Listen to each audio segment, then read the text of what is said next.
the I'm a Fan of podcast, music, comedy, and more. Lawrence Rosales. Hello. What's up? You just said this little treat, by the way. What is this little treat? It's a matcha. I've never had one before. They were advertising it a lot, and it tastes, like I said, like a plant somebody's left on an apartment balcony. Yeah.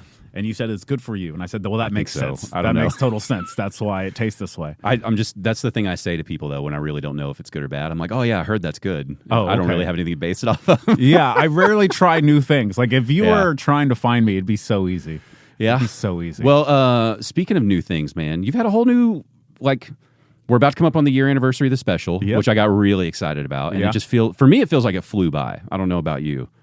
But I was just interested to hear, it's been almost a year now. We're in here early January. This will be out by the time the year anniversary of that comes out. What do you feel like is different, the same? What happened that you expected, didn't expect? The help I got as far as sharing it and people being supportive was you can't expect that from people. So the people that did do that were some of the big names that did it was, that's so kind. Yeah. The part I didn't expect about it, but it's been helpful. Even last weekend, it's helpful. Is all the local comics or other comics. As soon as they see me, they're like, "Hey, how's the special been? So how's the new stuff? The new stuff? You're not doing any of the old stuff, are you? You're just doing the new stuff." And I'm like, God, give me a minute. You know what I mean? You guys, you better than anybody know how difficult this is. Yeah. And it's like a night you're headlining, and you're like, yeah, it's not. I can't. I'm doing my best. I was reading a book. I've been reading this book by Adam Grant. I've read a bunch of his books, but and it's the thing that I already do. It's just whenever you're trying to do something difficult, you do scaffolding. Yeah. You build a way for you to get up there, and then you remove it until it can stand on its own. Well, that's interesting because I remember you talking to me about your old method of tent poles. Yeah. So you've gone from tent poles to scaffolding. Well, because that's how he described it in the book. But to me, I was like, this is exactly what I've been doing, and it made me feel a little bit better about my process. It's interesting, man. Even me, when I was talking to other comics after we had released that, and, when we were lucky, we got a big bump real fast. And it's I guess the algorithm gods were thanking us and rewarding us for trying really hard, and then it did really good right out of the gate, which is, a lot of people don't get that lucky, so I was very happy with that. But then I had this thing where people were coming to me like I kind of was an expert on this stuff or something. And I was like, hey, that was number one. Yeah, we were kind of winging it. I can tell you what I did and what we thought, but I don't, I really don't know. But it does make you kind of now you're one of the local comics who's put something out there. So people are going to come to you thinking, oh, yeah, he's figured this part out. And I'm super proud of it. You know what I didn't expect as a comic and as, the kind of person that I am, anytime somebody tells me now that they've watched it, my toes don't curl up in my shoes. I don't get well, I would have changed. I don't feel any change. I don't feel any reaction to explain myself or be like, oh, well, the crowd was a little, it's I'm just oh, thank you. I'm so glad that you, I don't have any issues with it. It's so funny you say that because the last guest I had on here was Mikey B, and he just released his, and that's his first. He did exactly what we just did. He kind of did it himself and put it out there, and that was the way he was talking, where he's so fresh on it, and he's so worried about what it's going to do, how people are going to receive it, which he should be, right? Of course. It's a scary moment. It's a very vulnerable, scary moment. Yeah. But seeing the fear in his eyes of the unknown of what's going to happen, are only 5 people going to watch it? And I think he's up to 10,000 already. It's moving for him too. So good. I love that. I'm excited to see him later on because he was sitting here running through all this stuff of I think it'll do this. I hope it'll do blah blah blah. And you're trying to recite it's out there, man. It's going to do what it's going to do. Yeah. But don't stress about it. But telling somebody not to stress about it in that moment, it's fruitless. But it was exciting to see him where we were a year ago, oh, that's how nervous we were. Yeah, because I didn't know I just didn't want to fall on my face. Yeah, were you really thinking this could fall right on its face, though? You've put the work in up to the recording, Like I said, it just wasn't, I didn't feel we were going to do everything we were going to do, but I feel like it's not up to us in a lot of ways. Yeah, that's the weird part. Yeah, it is the weird part, But when I still have people, I was at Backdoor last weekend, and I had a couple dudes come up to me, and it happens often, and they were like, oh, we had no idea you were going to be on the show. We've watched your special. That's awesome. And it's that happens a lot. And I was like, oh, man, that's... And like I said, I'm still very proud of it. I think it looks great. I think the intro's great. The outro's great. The materials. I mean, as soon as I got off stage tonight, it was such an out of a body experience because people don't realize too that like it was one take. Yeah. One take. Like as a comedian, like that's it's hard to even wrap your head around like how weird that is. To be like, hey, you've put in 9 years of work and you got one shot. Yeah. And I remember as soon as I got off stage, I was like, just like, it felt like spirits left my body. Yeah. And I was like, whew, that went well. As soon as I got off stage, I was like, I'm happy with that. I'm cool with that. Like, I don't have any problems with it just happen. I mean, I think everything we were in control of, we made as best, we made it happen as best we could with the things we could control. And anybody who's watched it has no idea about the things that we battled. we won't even. Yeah, exactly. You know what I mean? You remember? We know. Later on, when we don't have any fear of repercussions from, like obviously we don't want to say anything that makes it harder on your career. Yeah. We will release our tell-all story. Yeah, exactly. Because I think I was like, hey, write all this down so you remember your version and I remember my version. But yeah, but that was also a great learning experience of. There's always things you just don't know that you need to anticipate, right? And I feel like we both knew that going in, like how we got here early tonight. Like we're both professionals and older men. Like we planned for the worst, and there was just nothing we could do about that. You know what? It's just frustrating that you can always rely on something going wrong. Oh, for sure. That's like, when was the last day where you were like, nothing happened that was bad? Yeah. There's always some little hiccup, not like a normal day, but any day you're really working on something, It's like I bought a truck that has 4-wheel drive for the 1 week a year when I have to go to work in the snow. Yeah. And this was the week the 4-wheel drive went out. It's and they're like, you can have the day off. And you're just like, I'm going to get groceries. That's the universe. There it is. Yeah.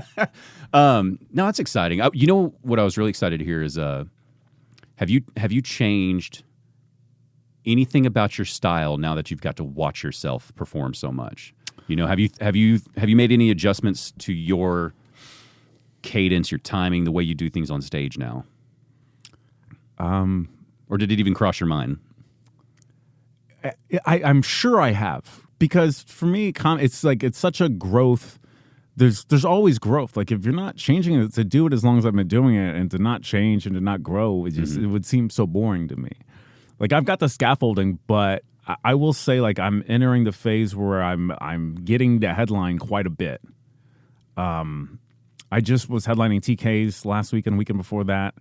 And when you're doing 5 or 6 shows and you're doing an hour, and a lot of it's starting to take up the majority of it's starting to be the new stuff. I just have a couple tent poles in there. It got to close strong. You've got some, responsibility to the club and to the audience to not just be doing all new stuff in my phase of my career where I'm at. Right. If they were all there to see me, it's like, that's different.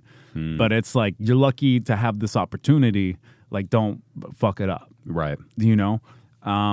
So, and then coming out of that headlining weekend and then just doing short spots last weekend at the club, it was like, I don't know. It's like you start to feel like strong. Oh, okay. You start to feel like good, where you can kind of change the temperature of the room. And what I'm talking about now, I think I'm more excited about what I'm talking about now than what I was talking about then. I feel like then, at the first special, I feel like I was explaining myself.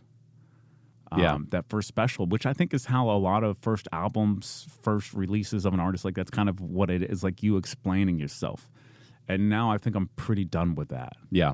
I'm pretty done with that. And I'm just up there kind of coming at them more than trying to address my past or my history. I'm talking about more future forward things.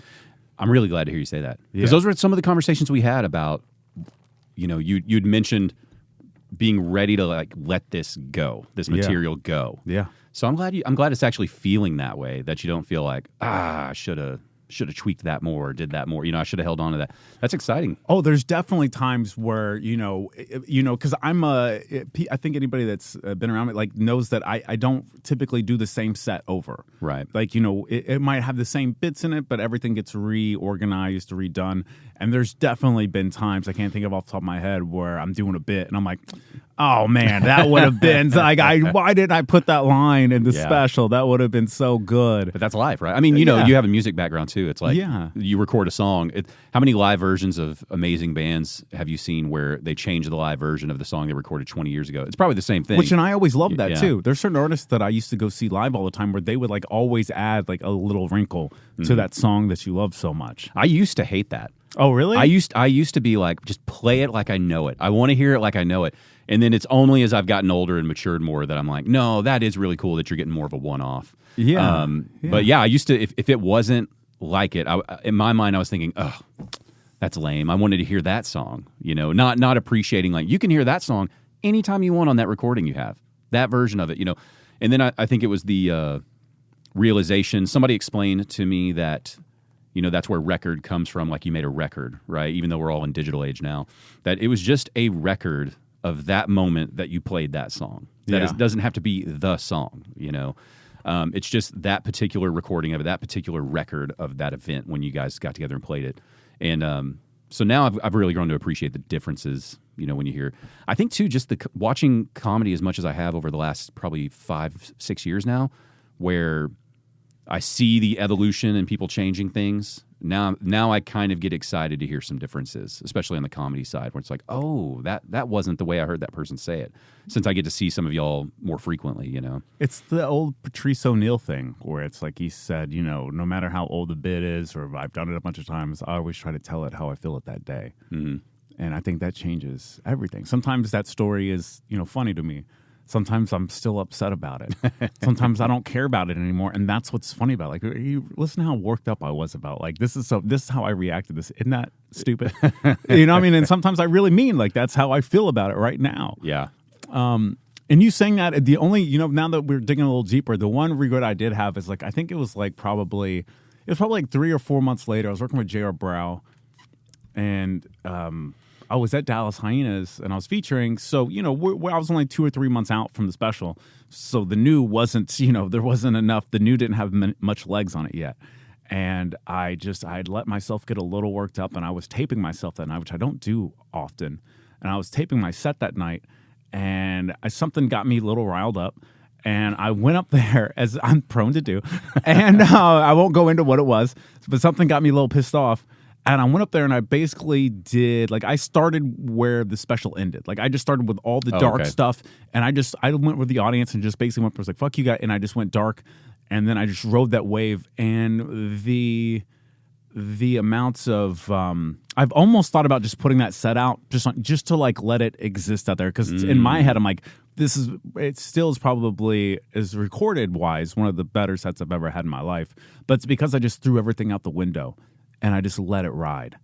And when I watched it, but even now, like, I had the mindset when I watched it, I was like, oh, that was like almost a little bit better of a version of what I did that night. Mm-hmm. But when you have one shot to record your special, like going like, well, I'm just going to throw it all out the window. I mean, I know we all paid to be here. We got the room. We got all this recording set up. Like, let me just throw it out the window. It's like, that wouldn't have even been the right response. You know what I mean? I don't know. That when I hear you say it that way, I get curious. Yeah. Is that the right response? Yeah. Because the way you just laid it out, it sounded like, I just went for it and it was incredible. I loved it so much. I think about putting it out there. That's something I go back and forth in my head, when I don't consider myself in a position to really give advice, but just because I do this podcast and because we recorded this thing and I get to see these comics, I get people asking my opinion on things, like not on here necessarily, but just if I see somebody like Dallas Comedy Club or something, they'll just ask me. And it's like, I have no idea. I'm still learning a lot. But when I hear that version of that story, when I hear you go, I threw it all out, it was a great set, I really loved it, then it makes me wonder, is that, the key maybe for you, at least in some instances? Yeah. I did tell, there was another person, I'm not going to drop their name, but they did the same thing. They were frustrated one night and they went up on stage and they were a little more aggressive with the crowd rather than trying to be smiley and friendly. Yeah. And the crowd ate it up and they absolutely loved it. Yeah. And I remember talking to that person going, why don't maybe do that more?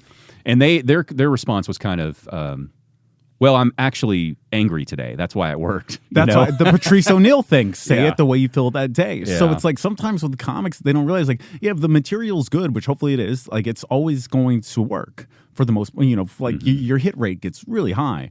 But I to synthesize complete anger or frustration, right? And what happened in front of me was just like it just bothered me, and I just got like in my head, I just got like I'm gonna just fucking burn this place down, and like my like I wanted to kill as hard as I could kill that night, but also I wanted to flip the whole set and do it backwards for just a lot of different reasons. But I've thought about it. It's like one of my favorite bands is Block Party, and they have like that album Weekend in the City, and then eventually they released another Weekend in the City, which is just like all the B-sides from that. So it's not B-sides, but just like, if somebody didn't watch the special the first time, like, here's a different version of what it is in the exact same room. I mean, yeah, maybe release it then. Because I'm not using any of the stuff anymore. Yeah, well, and if it is just a different, I mean, if it's just a new, honest take on it, why not? Yeah. Right?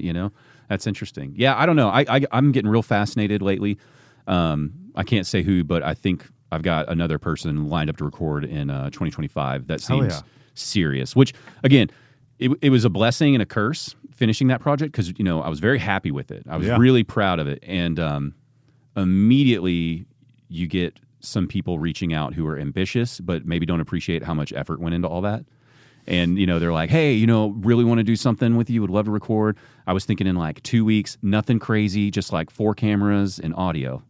And it's like, no, I'm real sorry. Like for me, for where I'm at now, that's a big setup, Yeah. And so there was for a lot. Anybody, that's a big, Yeah. So there was a lot of like polite, that's just not for me, not a good time, And then some of it is just people where you don't really believe in their material, you know. But I've got somebody coming up who I think is going to appreciate that. And then, because, like you said, you had one shot. So if you didn't take that seriously and you shut up and half-assed it, that would have been incredibly frustrating on my end. But thankfully, I knew you were taking it seriously all the way up. And so I've got somebody now like that. But that experience alone makes me feel like I can kind of move into the area of critiques a little more. Yeah. Now that I've seen somebody kind of prepare, I got to watch some of the guest spots you were doing preparing for this and then see the final product. And now it's got me watching people that are at your phase of their career a lot differently. Yeah. Yeah, because you were talking about saying it how you feel it. And then now I see a lot of people come up where it feels like the comedy's getting hokier. Like the bit's funny, but they're just going through the motions of that bit still. Yeah. I know you know who I'm talking. I'm not anybody individually, but just there are those comics where they've got the material, they recite their material, and they've got the smile and the moves, but the eyes are dead. Yeah. No, that's a great way to explain it. Yeah.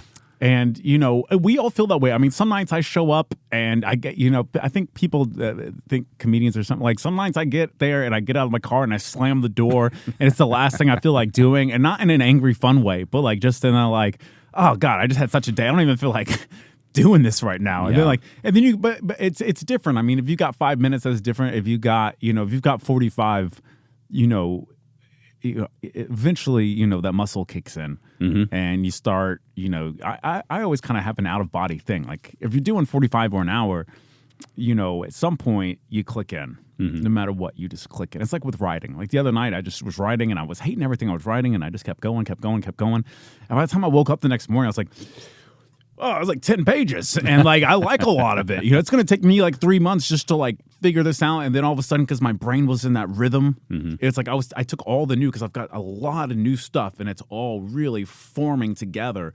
And I was able to just line it all down. So I'm like, I think right now in my head, this is the order of all of it and how it goes and how it flows. And so when you're doing longer sets, it's like the same thing. And that's kind of what I'm addicted to right now too. It's like so you're in a whole new era of writing then. What do you mean? Like you got to the way you described that previous material that we recorded, being ready, being done with it, right? It kind of made me view material differently for comics that have been doing it at about that 10-year mark, because a lot of this podcast was me just understanding how hard it is for someone to write a good 45 minutes to an hour. So if you're a year one comic, and then by year 5, and this is just my experience through this podcast and through our scene. So, right, I'm not saying this is like a one-size-fits-all, but it definitely seems like it's taking the average person maybe like 5 years to even figure out why they're funny. Yeah. Like their cadence or kind of who they are on stage, maybe. Yeah. I don't know if that's a good way to say it. But then what I feel like I'm noticing is by the 10-year mark, at least in our scene, we've got these veterans who've put all this effort in. They know how to be funny. They've built a solid set, right? Maybe some rough parts here and there, but overall they can get up, do what they need to do. The crowd's going to like it and enjoy it. And then it seems like that 10-year mark is where people are thinking, nothing's happened. I should quit this shit. You know, and I've been doing this a decade and nothing's happened. But then you see these ultra famous mega comics, and the only one I can think of right now, just because he's having his big moment, is Nate Bargatze. Yeah, you know, where he's doing great. Overnight success that's been doing it for 20 years. Yeah. We love Nate Bargatze. Yeah, and 10, 15 years ago. Yeah, yeah. But in terms of just the mega success he has now, there are people who are just learning about him. You know, however many. I think it's about 20 years that he's been doing this, maybe more. I don't know, but so then it becomes a little disheartening, right? To think how many of these 10-year people quit, where if they just could have found a way to stay in 15 to 20, maybe they would have, you know, that what's happening between that 10 and 20 years that they're dialing in, similar to how the 0 to 10 years happened. Because to me, I feel like I've kind of learned that 0 to 10 is what it takes to get that first realization that I can write an hour of material and I'm like, and not phone it in like I'm really good at this hour, you know? Yeah. But now I feel like you're in this new zone where now that you've released that hour and you're forced to work on another one, all of this is being, you know, it's coming to you a little faster. You're not learning all those moves you had to learn. And so now you're more excited about it than you were between probably years 5 and 10 of that material you were working on, you know? I think all that's true. You know, I think people might forget, you know, the hour that I put out was not like, it's not like I was like, at that point, it's like, it's not that I just had an hour. Like I had, like an hour 40, hour 30. I had stuff I can't remember that I used to MC with, or when I was a brand new feature that I used to feature with that I can't even, I would have to go back through a notebook or whatever and find. I mean, it did well when I was doing it. Do you think it would even work now though, being material from so long ago? Yeah, I mean, there's stuff like a few of the things I can remember is like I've got like this Chili's bit, I've got this roller coaster bit that's very long about how life's like a roller coaster, and I pull it out every once in a while because it's just it's something I enjoy. I enjoy the idea. I think I closed with it at a back door the other night, and that's like that's before, you know, that's like year 3, year 4 material. But I love writing. Writing can be frustrating. It's one of the most difficult things. Like to find your flow state, to lock in is like super hard. But to me, it's so rewarding. I mean, when you talk about, you know, people made it to 10, but if they could have made it to 15, it's like, I already made it. Like I'm not. Well, I don't mean made it. I mean not leaving it 10 years. Oh, I know. Not being done. I just think if my expectation at all was to get famous, like I would be so frustrated. You know, I would be like to sit down with a pen and be like, "All right, this one's got to make us famous." Like that's like you know, I was playing my guitar before I got here. I don't show anybody me playing guitar, but I've been playing it since I was a little boy. You know what I mean? I'm sitting there writing a song. Not that nobody will ever see it. It will never exist. I'll even forget what those chords were tomorrow. But I love it. But I love it. You know, it's the same thing with comedy. It's like, it's how I work out. Like I have a lot of things in my life that are very frustrating right now that I get really angry about, and there's nothing I can do about it. But I can sit down with a pen and paper and get my brain to put it into a fuck you haiku. And then, you know, and then I get other people to laugh at it, and it just and it hurts a little less. It bothers me a little less. You know, and if it made somebody else feel the same way because they obviously related to it, then like, okay, mission accomplished. And if I can stack up enough of these, I mean, my mindset where I'm at with the special now that I'm excited about is I was talking to somebody about this the other night. I think it was Paul Varghese. We were at the bar, and the idea is like, because we were talking about what the numbers were. And Paul even said the same thing. It's like we had no machine behind us. We had no network behind us. You know, it was just us. It's grassroots. And it did really well on the numbers. But I was telling him, I was like, what I'm excited about is I'm going to do another one. So I still think the number on this is going to grow exponentially because I'm going to release another one, and that one will do even better. And then more people are going to go backwards and check out that one. And it'll all just, and then somebody's going to find me and they go, fuck, this guy's got 3 hours out. Yep. You know what I mean? And I could still not be famous, but somebody could love all 3 of those and be like, this is my favorite stuff. I guess I shouldn't, I should clarify too. I'm not talking about, I mean, you know, using Nate Bargatze as an example. Like obviously he's mega famous. Well, yeah, of course. I think my fear is that you get these people who are really, really funny. They at least need to, I want them to be able to at least make a good Not like a get-by living, a good, solid living where you feel rewarded for the hard work. Because, and maybe it's just because I don't perform comedy that it's hard to wrap my head around it sometimes. But, I view it as, the way I view it is finances of it? Well, yeah, because I view it as if you started at a company, right? If you did the old, like, I'm going to start at the bottom and work my way up, it might take you 15, 20 years to become a CEO of that company, right? But along the way, there are little steps where you earned a little more, a little more, a little more.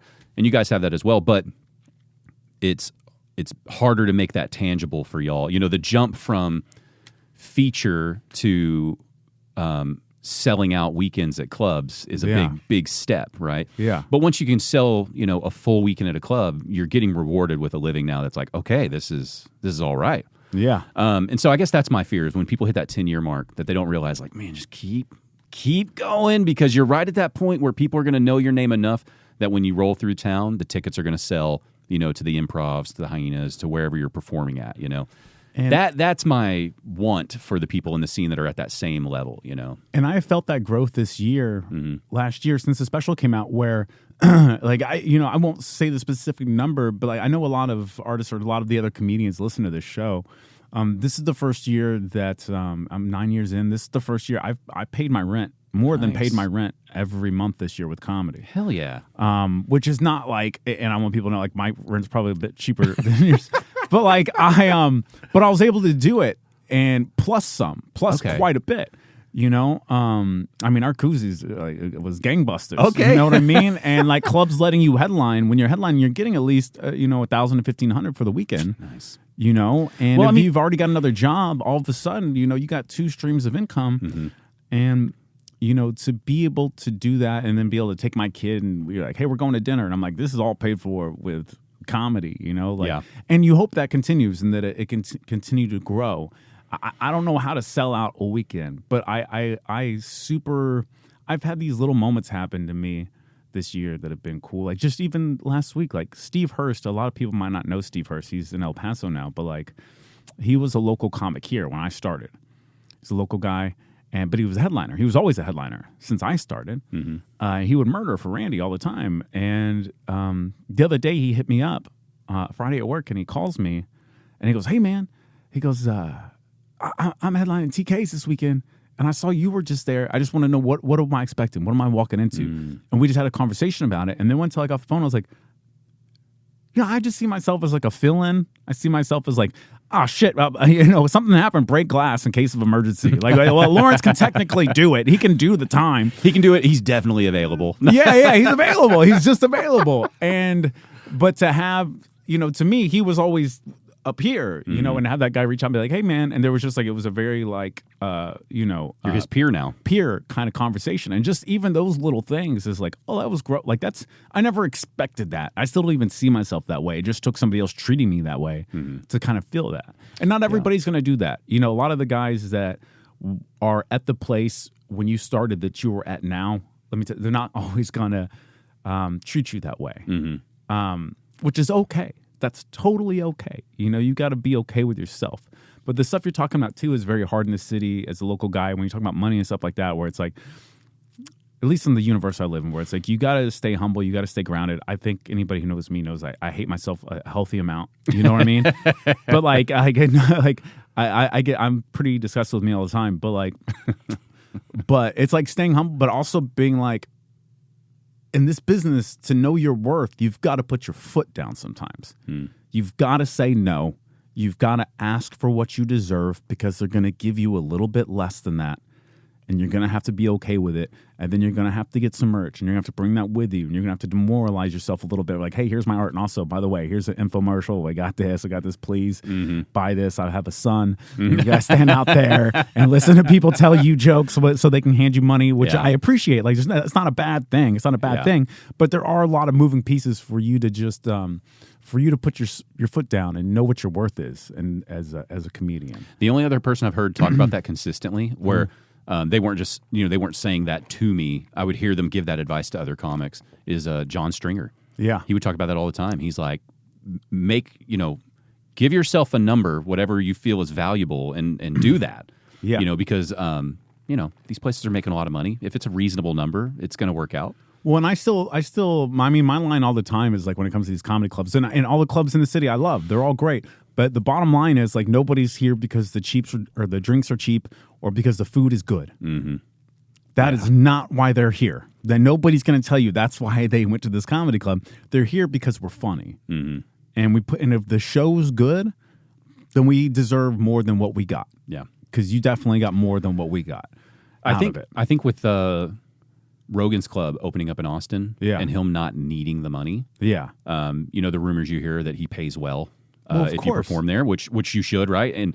And I'm hoping that starts spreading a culture to different comedy scenes of that. I think that's definitely a one-off. You think so? It's definitely a one-off. I mean, gosh, when you just do some simple, back of the napkin math on seats and 2-drink minimums and ticket prices, and there's overhead. I know you got a lease and bills and employees, blah, blah, blah, but like a sold-out weekend is a lot of money. And every club's different. Every club's different. I think TK. Well, I mean, like a standard. There are clubs that are like every week. It's like they're like the own mafia. They're like, we're trying to murder us if we don't get this money. We're like, things are going to be bad.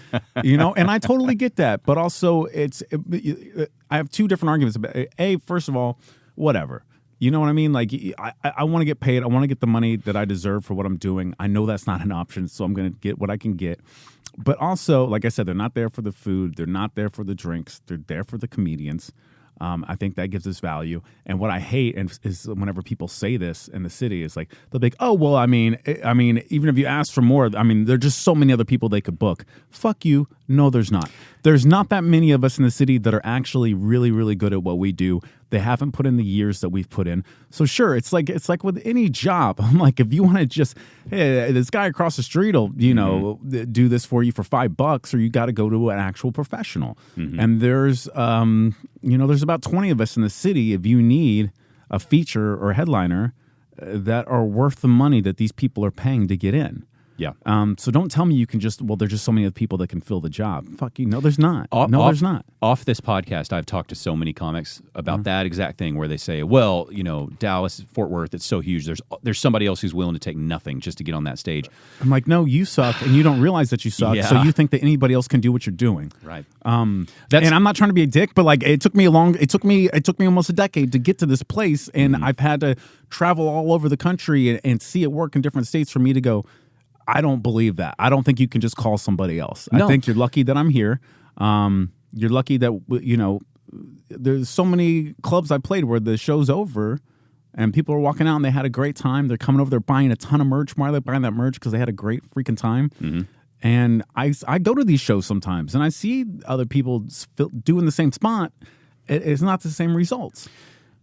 The other thing I want to tell them with that is the other, trope, stereotype, whatever we're going to call urban legend that I hear is, the statistic of like, 80% of the people coming to a show have never been to a comedy show before. If that's true, I don't know if it's true or not, but if that's true, that means you can't just have shitty people filling in all the time, because that is that person's first experience, and that's what and if they leave with that terrible experience, they're not ever considering coming back. They're like, yeah, we tried a comedy show, it sucked. I've seen funnier stuff wherever, And you can't just have anyone just drop in. I think you could mix it up a lot in a host spot. Yeah. Giving people opportunities. But like you said, by the time it gets to the feature, we need to be past the bumps in the road, other than the one-off weird night, And I argue that there's not that many MCs in the city. There's a ton of comics. I'm just saying that, that's the thing. Ton of comics. I have to work these shows all the time, and there's so many MCs that are amazing. Like Arun right now is probably the best MC in the city. But that means that you're ready to feature. I was talking about this. That just means it's like if you're working the most as an MC, like then you're a feature. You just haven't been given the opportunity yet. But I watch. I go to these. I don't. I love the scene, but I feel like I'm not at the open mic, so I can be a little bit more, I don't know, truthful about things. I watch a lot of MCs that suck, terrible, and they don't even understand how to run a show. Mm-hmm. TK had me a couple weeks ago. I was going to headline TK's next week. He goes, "Hey, can you do me a favor? Can you just come host tonight?" And I hadn't hosted in a while, but I was hosting clubs in Dallas, Oklahoma. I was driving to Oklahoma, Arkansas, Colorado, or not Colorado, but I was featuring at that point. But I was going all over the country, getting paid $250 to be an MC. Mm-hmm. We're doing like Wednesday through Saturday. Like in hindsight, that's a crazy thing to do. Yeah. But I will say that it does give you a skill set, and there's certain things that you do to be a good host. Mm-hmm. You can have a shitty set. It's not even about the set. It's about being a good host. Mm-hmm. And that makes the whole show. Like, how many clubs do you go to? I always joke where I get frustrated when I go to clubs, and like before the host even comes on, it's like whoever the new manager is, the rotating disc of managers. It's like, you know what I mean? And like, this guy has to come on the mic and be like, all right, guys. So, oh man, we got a show tonight, and there's some rules. And I just want to be like, let one of the comics do it. Like, let me do it. Let me. You're ruining before we even get. You're putting the MC in such a terrible position already. Yeah. Because you're scared of talking to a mic, which I get it. A lot of people are uncomfortable with it, but it's like there's a charisma to it, right? Yeah, it's got to be that person who's good on, the person you imagine at least is good on a first date, breaking the ice, or like you just met I'm meeting you and you've got 4 other friends, and I'm introducing myself to your friends, and we're all trying to have a good time. Well, on your recording night, it's like I was so thankful that Jimmy Nelson was one of the people on the show, because he's fantastic at that. He knows how to loosen up and control the crowd without making them feel like they got scolded. Well, Jimmy and I came through the same system. Right. Like when we came up through Hyenas, where there was an MC training system. Mm-hmm. And a lot of that MC training did not have to do with your set. It was about how you end the show on a clap, what you do between the feature, what you do between the headliners, so you can keep the cadence of it going. Yeah. So I just get frustrated sometimes when these MCs are like, "Oh, I should get more work, or I should be a feature," and I'm like, "You can't host yet. Like, you're doing this all wrong." You're one of the few people that I really see eye to eye with on positivity potentially being a negative thing for the comedy scene. Where, there are these great clubs that have, teaching programs and stuff, and they teach how to do comedy, they teach how to do improv, and I think all those things are great. Since this is coming out, I just want to be clear about something first. I was a terrible host. I was a terrible MC. You got to get there. When I was first doing it, I was terrible too.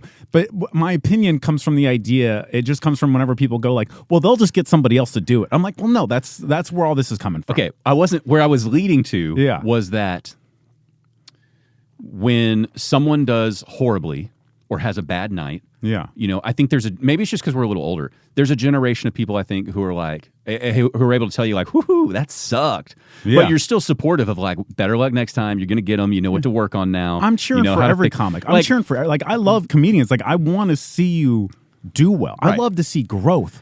I love it whenever I see a comic that I've seen a bunch of times that's like, they haven't really, and then that one night where you see them just kill, right? And you're just like, that to me, I can't wait to go over there and be now that was so awesome. And now it's 100% sincere. I don't have to wonder if you mean that. Yes. Right? Yes. Okay, so that's what I appreciate is I would never tell you to quit doing it, but I think it's okay to go, whew, rough one, huh? Yeah. I took so much abuse. I took so much abuse whenever I was, I take abuse now. And no matter what you do, you learn so much from failure and humiliation, right? You remember that moment of why it failed so well, and you want to get away from that. So I think happens with some of the other people who don't feel that way in these comedy scenes is it's that unrelenting positivity. No matter how bad the set was, they're like, that was, you killed it. That was great. It was amazing. What a great show. Yeah. And it's like, I don't know that really helps as much as you think it does. Yeah. Be honest.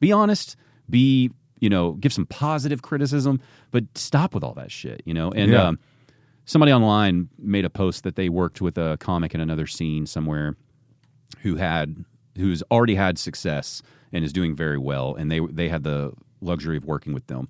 It wasn't even in our scene; it was somewhere else. But the comic who had more success felt like they had a bad set, so when they came off stage, they weren't really feeling it. Kind of a bad mood, had a rough set, and this person was talking about the smaller comic or the not as famous comic was talking about, oh, great set, blah, blah, and they cut him off and was like, hey, we don't need to do this. We don't need to do this everybody killed thing, and then just left. Yeah. And it's like, the comic that was said to felt upset about that and kind of aired it out a little, which is fine. They can feel that way. I don't think that's a horrible way to feel. But to me, it's like, I don't know. I really respect that person. I really like hearing something like that of like, hey, if it's bad, I don't need you to stroke my ego. It's fine, Yeah. I think that's how you treat other people, I think, and how you treat yourself. Like, I in my own head mentally, and I talk to the spirits all the time, if I don't like the set, I'm kind of I'm like, oh man, I hated that. That was suck. God, that didn't go at all how I wanted it to go. But when I have a good set, I do try to do a good job of like letting myself like every time I walk out of the room and I feel like I get in my head, I always do this. I'm going to live forever. Like I just like I have such little pockets of light in a dark world that I live in sometimes. That like it's just like I learned to like grab that good moment, and even if it's so fleeting, it's so fleeting. You know, it's like sometimes that, you know, you just hug a girl really hard and you think you're in a moment, you go to kiss her, she turns her cheek. You're like, I'm just going to remember the hug. I'm going to just remember the hug. Like, I'm not going to focus on the cheek. But yeah, I used to feel that way all the time. It's like, it's somebody like, you know, it sucks. And someone's like, oh, I thought that was good. And you're like, either you didn't watch or you think I'm terrible. Yeah. You know, that's really the two options. It just feels so disingenuous, I imagine, where you're thinking, I don't need it to be phony. You know, like but I get it. That you know, more, I don't know the nicest way to say it, the more amateur comic, I guess. You know, they were probably just psyched about being on that show with that person and didn't expect that interaction to go that way. So I get them also being a little frustrated that they were just looking for yeah, man, had a good time, a good set to you too, blah, blah, blah, you know. But never meet your heroes. Yeah, there you go. Never also, meet your like, you heroes. know, it's a tough business y'all are in. And don't put them on a pedestal either. Don't put them on a pedestal. Mm-hmm. You know, that's what I've learned. Like, and if you are a new comic and a new MC, and I used to have these feelings all the time, and I like, we're both older, and I started comedy when I was 30, so I already kind of had a little bit of a head on my shoulders about things. But it's like, when you're a new comic and you're in the green room with like somebody that you watched growing up, like you have this like, you can't help but to be a little bit like excited and enamored and like curious about how it's going to go. I even had that recently with Duff Davidoff. But like, just because I grew up listening to his record all the time, like as soon as they booked me for it, I like went, and I don't hardly ever do this. I went and pulled up his record, and like the first 3 tracks I could almost recite verbatim. So I was excited to work with him. But you know, we talked about. Sorry, I think I know. I'm looking him up because I think I know who that is, but I want to make sure I'm not wrong. He was phenomenal. Yeah. But I would just stress like these newer comics, whenever you're working with these, when you get the opportunity to work with these very famous or very successful people, just treat them like people. Act like a peer, and you're more likely to be treated like a peer. But if you build them up or you try to act like it's a big deal, like it's typically, I think you're less likely to get the result that you want, which is for you to have had a good time. Yeah. Sorry, I looked him up because I was like, I'm pretty sure I know who that guy is. But my introduction to him was from the TV show Crashing. See, Crashing. I mean, his album came out in like 2002. Yeah, but knowing, I love people who can play the character that makes themselves look douchey and terrible. And the way he played that character in Crashing, just so phenomenal, where he's playing the out of touch, out of date older comic and all that. I mean, fantastic. Yeah. And then to see, because I didn't know that he had that big of a stand-up career, and then when I started looking, I was like, oh, he is the guy he's playing. Yeah. And it's like, to be able to make fun of yourself on that level, you know, that's incredible. Like, no need to go, I need to be the best one in this show. It made me like him so much more, but it would also make me a little starstruck if I saw hthen because I'd think like, God, that's a pretty cool dude. Cool, dude. I was 21 driving around the city. People, I mean, just by myself listening to comedy. I was back then I was playing at bands and doing other stuff. But like the idea of even doing comedy hadn't crossed my mind. So it's just like every once in a while you just have like the universe kind of overlaps in a way for you, or at least in my life, which is very nice. And I was talking to Rune about this when we were driving to work the Grove recently, which I've been banned from for like 5 years. So it's good to be back. It's good to be speaking of Mikey B, piece of shit. And but we were going out there to work with Carlos Mencia, and we just had a conversation about like, you know, if you're in this industry long enough, like you have like these really magical moments. And I've had a couple of those the last couple of years that have just been like, I talked to you about it. One of the bumps the special got that actually like really helped and so many people came out from was from the Dumb Zone. And my best friend that I live with, like, he's like, I grew up listening to The Ticket. Like I listened to Ticket all the time when I was a kid. It's like sports radio, but it's not really sports. Like it's podcasts. It was podcasts before podcasting was a thing. Right. And the guy, Dan McDowell, you know, they left The Ticket and they started their own thing. They record down at Fox Studios or at the attic of his house. But they have a massive following here. Yeah. Super loyal people. Like I'll be talking to my best friend sometimes and like I'll be like, hey man, and like he'll say something kind of back to me, but he's got his ear pod in because he's listening to them. I'm like, thought we were watching the game together. He's doing the live stream with them.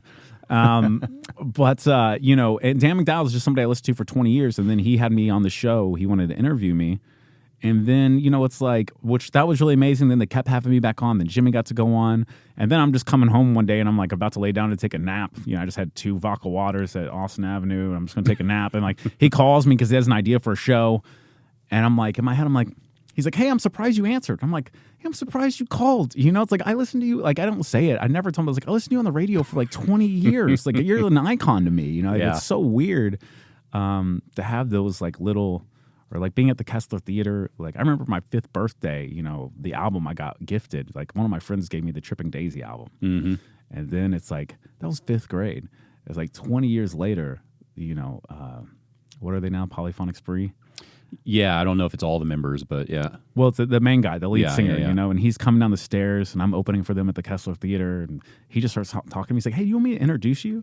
I'm like, yeah, that'd be great. Because, they wear like the robes, the cult robes and everything. So he walks out, the audience goes crazy. And I'm just thinking like, I got your album as a gift in 5th grade. You know what I mean? They're like, all right, Lawrence. It's just like those surreal moments. Because like I can be sometimes like a dude smoking a cigarette in a foxhole when it comes to comedy now. You know what I mean? Like I just got like, there's lots of strays you can see in the bullet. And like one of the new guys is like, so how is it? You're like, because people ask me like, what's your advice about comedy? It's true. I go like, just remember, this thing will never love you back. Like no matter how much you love this, it will never love you back. And but if you stick with it and you keep going, you get to have like these like really cool moments. It is cool though. I mean, you have to, even at your level now, you have to appreciate, you're doing something that I think y'all get stuck in your comedy world with your comedy people who understand a lot of what you're doing. But when you talk to an average person that holds down a job, they really can't fathom that that's something you do. What's been really weird for me lately? And I don't know if I'm borderlining on getting frustrated by it, but it's like, you like, I have a hard time like going to sit down at like any place that has TVs and not seeing somebody that I know.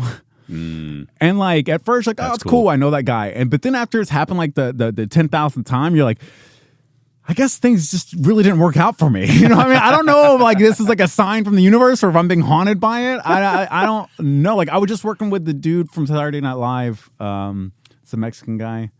God, I can't even remember. I don't even know the new cast very well. Who does? Yeah. But like I'm just not, like I said, I'm not as, when I walk in the room, I'm not as enamored. They were just working with Harlan Williams. Like I remember watching Half Baked when I was a kid. That was and he was such a nice guy. But I worked with the Marcelo Hernandez. That was his name. I worked with him, and then the other day I was just at Wing Daddy's because I like their wings a lot, and I was writing. And it's just me and the bartender. I'm just sitting there writing. I'm about to get my chicken fingers, and I look up, and they're doing the All-Star game. And he's the guy that comes out, and he's introducing everybody. And I'm like, there's nobody to tell. Like, if I told him, like, I worked with that guy the other week, and she'd be like, what? I'd be like, he's on. It's like, you just keep it to yourself. It's like a chain you tuck into your shirt. I see, Shane Gillis and who's the guy, the big guy that's on the show.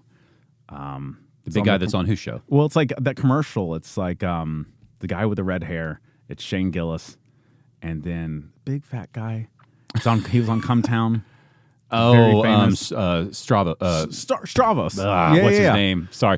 Yeah, real funny guy. You're talking about the show Tires. Yeah. Like, but I'll be at the bar and they have like a new Bud Light commercial, and all 3 of them are on it. And every time I'm there, I look at it, and I'm like, I know Shane, and I'm like, and then Stravos comes on, and I think of the times like Stravos and I would go out to eat. This is before he was super famous, and like, dude would be at Zoe's. He'd get like 3 entrees and an appetizer. It was like the show happened before the show. He's one of these guys. I think he's funny. Love his work. I thought Tires was hilarious.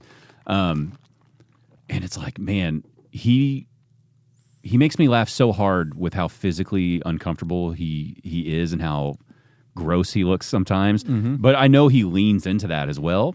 But then you also know, like, you can't fake all that. Yeah. So then you start feeling like I love him, but I'm also disgusted, but I really think he's funny, but I can't stop watching. And then I'm like, wow. But I'm glad he's getting casted in things like that where he can play the card he's dealt and do really well. And like, I don't know. But I know he's doing well. But you're also like, will you just work out and get healthy? Please, man. I want you to make people laugh for a long time. I know he's doing well because I remember, I think the last time I worked with him, I think I was featuring and I think Mikey B was hosting. And we took a group photo because we were all missing a tooth. Like all 3 of us are missing a tooth. And I know he's doing well because that was like 6-7 years ago. And now when I see him on TV, I look, I'm like, Yeah, he got all his teeth now. He's got all of his teeth now. I didn't know Mikey B was sporting dentures. Oh, really? Did you know that? No. Watch his special. Oh, there's a surprise in there. I don't want to ruin the joke, but I was like, huh, okay. I watched Mikey B's special. Something's gone real wrong. What's the deal with y'all? Was there a thing there, or is it just normal comedy stuff? We've just known each other too long. Yeah, I hear you. I never know the politics in this scene of who's friends with it. You know, I'm on the outside. I like staying there. Yeah. And I don't like. He got me banned from the Grove one time. I can fucking tell you that. You know what I mean? Like, yeah, but you know. This is Mikey's personality, too. I'm going to say this is somebody who likes you very much and somebody who works with you. I'm also going to have to hear the other side of the story because I know you can go off the handle. We can call him right now. And if he says anything different, he's a liar. So we go to the Grove, and this is okay. So okay, that is great. This is part of it that was my fault. This is probably like 5 or 6 years ago. Right after you said we'll call him, you immediately go. Actually, here's the part that's my fault. This is me promoting his special. Like, put this on a clip. This is me promoting Mikey B's special. So this piece of shit. We're going to the Grove. And, they're all eating edibles or whatever. And, we get, you got to realize the Grove is very well known now. Mm-hmm. So like 5 or 6 years ago, it was just some random new club in the middle of nowhere, Arkansas, and Mikey hits me up and he goes, hey man, because Mikey back then, he's always been such a hustler. And he goes, hey, I got this club. They need like a off weekend headliner. And do you want to come do it with me? Because they're going to pay you like way less than you would normally get for headlining. and I was like, so he'd worked up this deal. I knew nothing about this club. It was brand new. I hadn't heard of it. Mm-hmm. And I was in no way at that time really a headliner. But I figure like if there's any time to scrimmage, like this is a good time. Like, Addison Improv's not going to let me scrimmage. Mm-hmm. So we drive out there. And after the first show, Bill comes back and he has notes. He goes, I think you're going slow because you're trying to eat up time. And he goes, Mikey, you brought your notes on stage. That's not professional. And he gets on to Joey Johnson, who was opening at the time. And, I'm used to the abuse. And I think Mikey didn't take it very well. And then he tells me, he goes, and I called Daryl Felsberg when you were on stage and he said you were not a headliner yet. And in my head, I thought, well, you probably should have made that phone call before we got here, and fuck you for that too, Daryl.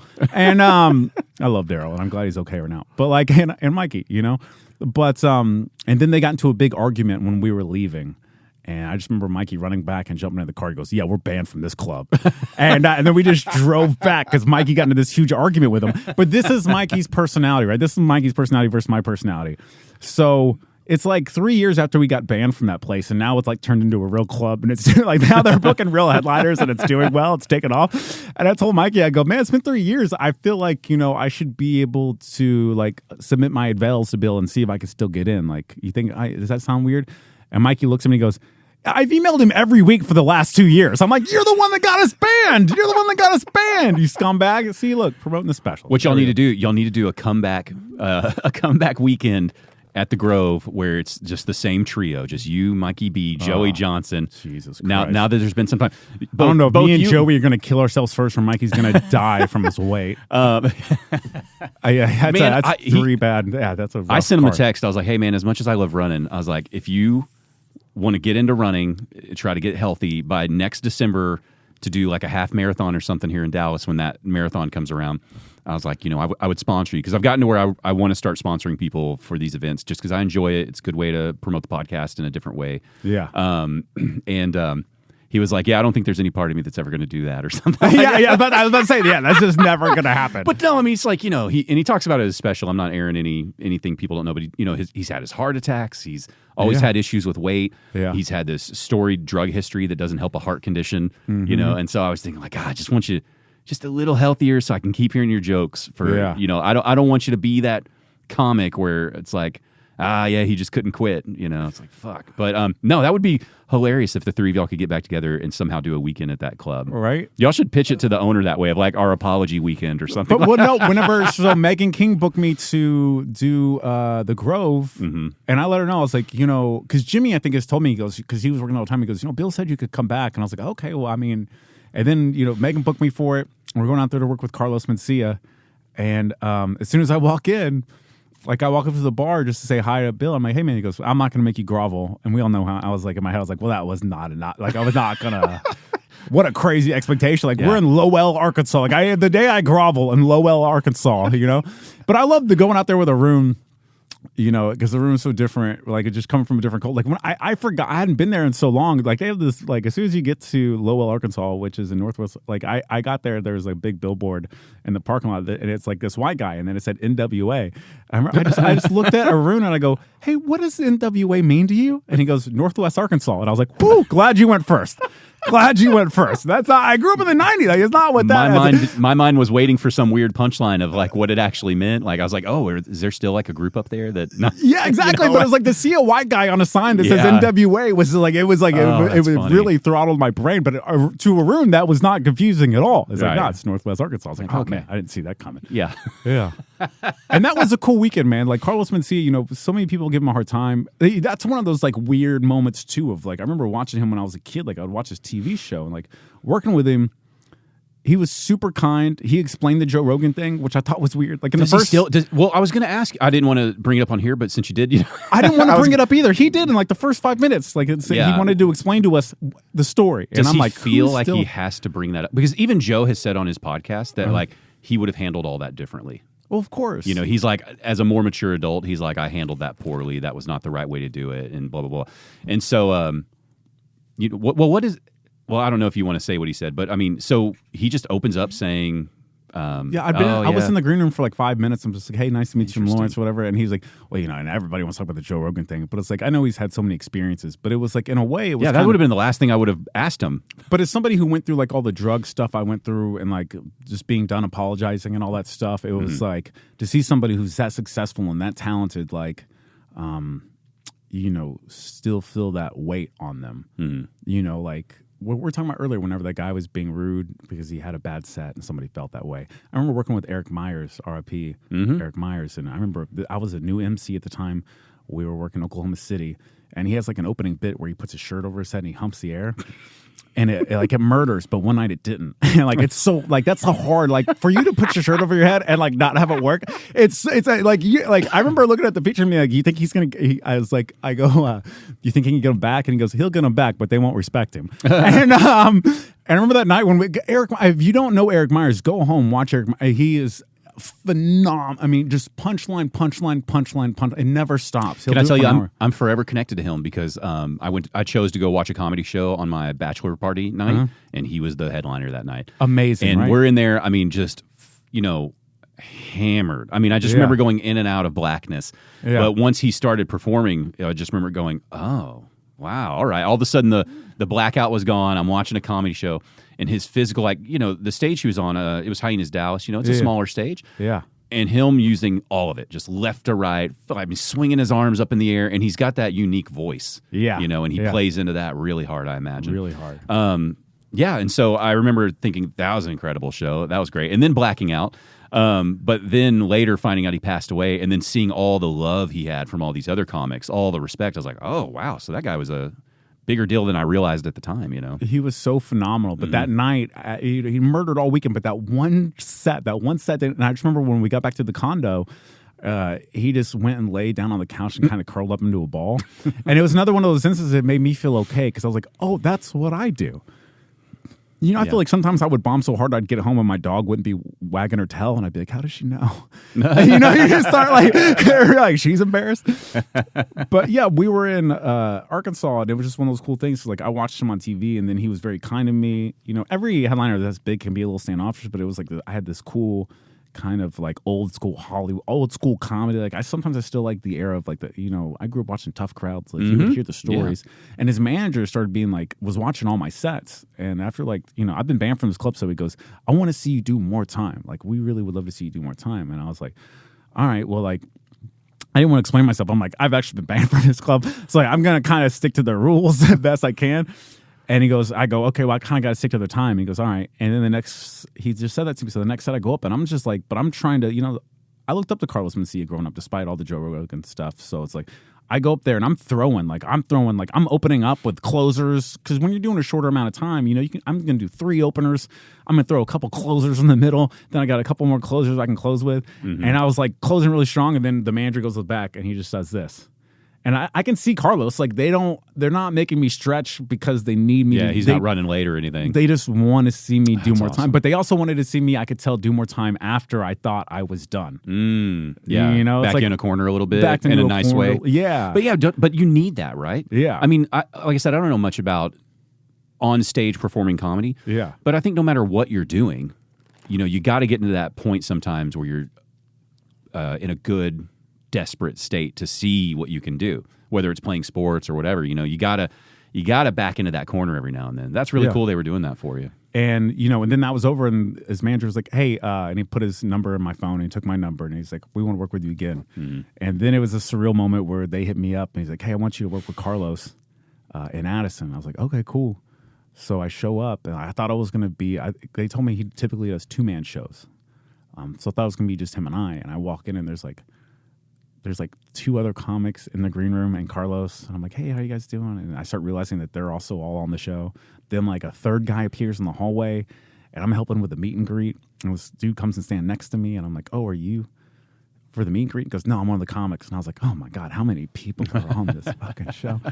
But, you know, every show is sold out, and I would just do like 15 in the middle. And, you know, if you're getting a headline, like every once in a while when they're like, hey, we just want you to just do 15 in the middle, you're like, okay, well, I'm going to have a great time then. Like, I'm not like, I wasn't here. I'm here to, but it was comedy too, where the whole weekend I'm like, I don't know if I'm getting paid. Like, somebody paying, like, I thought I was doing it too. I thought I anticipated some money here, you know?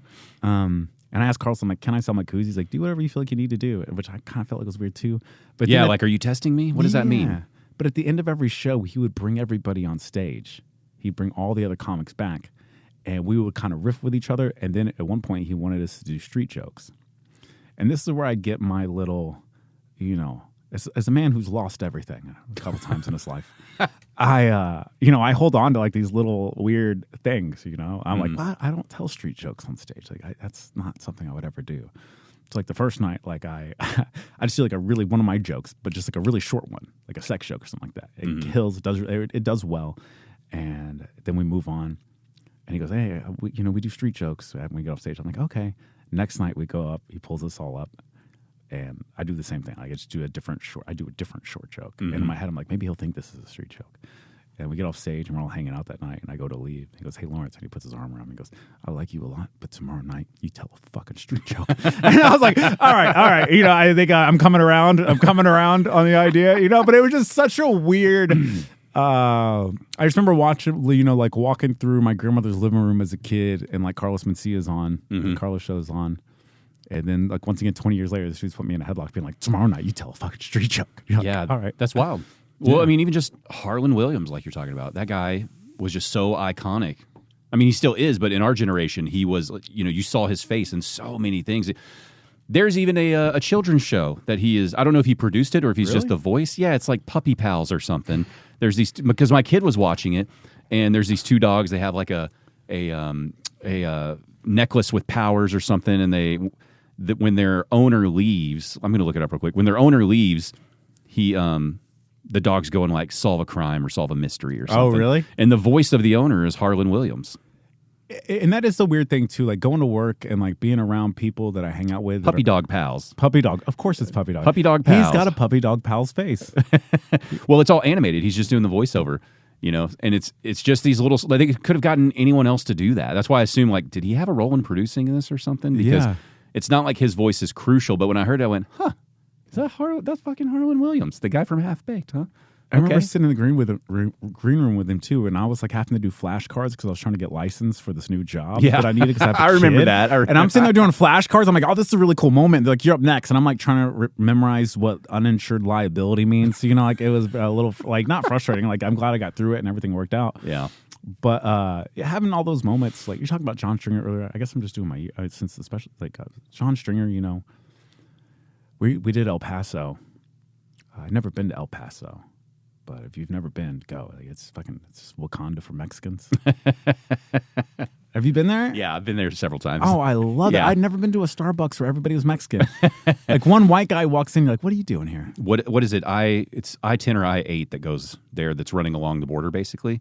Ocho? Mm-hmm. Yeah. And it's a really interesting nighttime drive. because you're seeing the border of the United States, Mexico, and there's like all these lights of El Paso there, and it's just a very defined border at nighttime with all the lighting. It's just a real interesting, because I don't know what the mountain is there, but you're kind of going around a mountain, and it's a cool little city. I loved it. Mm-hmm. I've never been in a place where all the billboards are like Mexicans. Like lawyers and doctors. It's a very unique area. I mean, people who don't come to Texas or from like Europeans, for instance, they think they have a grasp on America, and they don't. And then they think they have a grasp on Texas, and it's like, I've lived in Texas my whole life, and there are so many parts of Texas I'm clueless about. Yeah, it's just never been there. Complete. I mean, we have our own separate little countries within this state that have their own way of. I mean, when you go out east and you get closer to Louisiana and you start getting more of that East Texan Cajun communication out there versus John Brown. Yeah, exactly. Yeah. I mean, it's like Texas alone. John Brown be talking to me sometimes. I'm like, okay, Razuz, I'm not picking up none of this. I had one of his sets recorded just because before I had him. So funny. Before I had him on the podcast. I haven't seen him in like 9 months. I saw him post a clip or something the other day. Yeah, me too. But some of those guys, I don't know what they're doing. Yeah. But that's what I was talking about earlier with a lot of the guys kind of at your year mark. Mm-hmm. That's my fears. Is like, I don't need y'all. I say it like I'm in control of this. Yeah. But I don't need y'all to ever drop out of this. Y'all keep pushing because you. Like a guy like John Brown, we know is funny. Yeah. It's not a question of whether he's funny. It's a question of how funny, what is the material he's going to write that can be really funny. And as long as he doesn't stop doing it, he's going to produce material that's really, really good. I just, I never know how much someone's writing. Are they writing all the time? Writing a little bit? Are they currently really content with their material? I never know. But, he's a great example of somebody where it's like not enough people, I feel, still know about John Brown. Of course, and you saying that made me open up to the idea too, and I do feel this a lot. It's like people always say like, the idea is like, yeah, you're always writing material and you're always trying to get better, but it's like, sometimes you got to realize the people that have been doing it for 10 years and they're good, which I think anybody in the city, I mean, you've been doing it for 10 years, they're good. It's like you are already there. They just don't know that yet. Right. That's my point. Yeah. Okay, you're a good buddy. Yeah. Somebody I really like, Scott Crisp. Yeah, of course. I talked about it to somebody else on this. I think I was talking to the... Don't have a single bad thing to say about Scott. Look at that. We'll find something. Oh my gosh, why am I blanking? I was giving Mikey a hard time. She was just on the podcast, Carrie Smith, and she was your feature for the show, for the recording. Yeah, I was talking to her about my thought process now after recording yours is the people who I think are killers, I really want to record something with them, but I really want them to be ready to move that material, and not from a sense of I don't want you repeating it and that kind of. It's just more of like I want you to feel like it's time to close it and time to capture it. Like you feel like this is a moment. And so Scott Crisp, one of my fears with his set is he's got that phenomenal Forrest Gump closer, and my fear is that he'll write other great material and move along to something, and then it'll be. I don't know, maybe these new kids aren't watching Forrest Gump, and slowly each year the reference is going to hit not as hard. You know what I mean? And it's like, I just want to make sure it never gets lost. My fear is that something will happen and that bit will just slowly go out of his rotation, and the world won't know about that hilarious Forrest Gump bit that he had, But we do. I know, but you want other people to hear it. And it's not about a fame thing. It's, you go, man, that was written really well. I want more people to hear that, well-written joke. Me too. Yeah, right. You know what I'm saying? Him and Carrie. I mean, Carrie and I were doing a 325 recently, and like, I think the vibe that night was just we were all just trying stuff out, and then to see Carrie trying stuff out, like Carrie like riffing on a story is just phenomenal. I was pushing her a little on this podcast. I hope she took it well because I like her a lot too. Yeah, and there's a quality to her. She comes in and out. Of. Yeah, I know, and I get that. But there's a quality with her that just dominates on that stage when she's locked in, and it's not something you can really learn. Like you can learn how to be funny, but there's a charisma she has that's wholly her own. Yeah. And when she's locked in and feeling good, that's a funny woman, And I was talking to her about that. I'm sure you've heard like her Marilyn Monroe bit and social media and all that kind of stuff, right? And I was telling her, I was like, I feel like. I know you've been performing that for a minute, but I feel like you got to really mind that one last time. Yeah. really like just think, I'm going to make this as flawless as I feel I can make it. And I was like, and then you got to record it. I was like, you don't have to do it with me. Just get it down and get it out there to where you feel like this was the best version I think I've made of this. Just to get it behind you and see what else you're capable. You know, I told her, I was like, you're leaving so much on the table. I feel like you don't even realize the quirkiness and interesting things that happen to you. Like she was on here telling me how she had a stalker and she never locks her car and all this kind of shit. And it's like, what? Like, and this was like real life stuff, you know? Carrie is somebody who like we work together a lot, but every time I see her, like I'm always like, "Tell me about your week." Yeah, exactly. Tell me about your week, like because I just want to laugh. Like I know, like yeah, I you know I was right to say like some people the way they you know I get tired. Like some people like you know just normal people. It's like they start to tell you a story, and at some point you're like, at what point are you a bad person for doing this to me? You know what I mean? Like, it's like somebody giving you directions verbally. Yeah. You're like, I'm not going to remember any. I'm not really. And they really monopolize your time in the conversation. Yeah. They don't let you breathe. Carrie, you're like, please sit down and dominate the discussion. You know, she was like 20 minutes late to this podcast. And do you know why she was 20 minutes late? She was hand painting me a mug. That's what I'm saying. Like, you can't really... It was, and like, I know that's why, because when she gave it to me in a box with some other things, it was still wet. The paint was wet. She wasn't lying to me, you know? And she got the show title wrong. Like, instead of I'm a fan of, it said I'm fan man or something.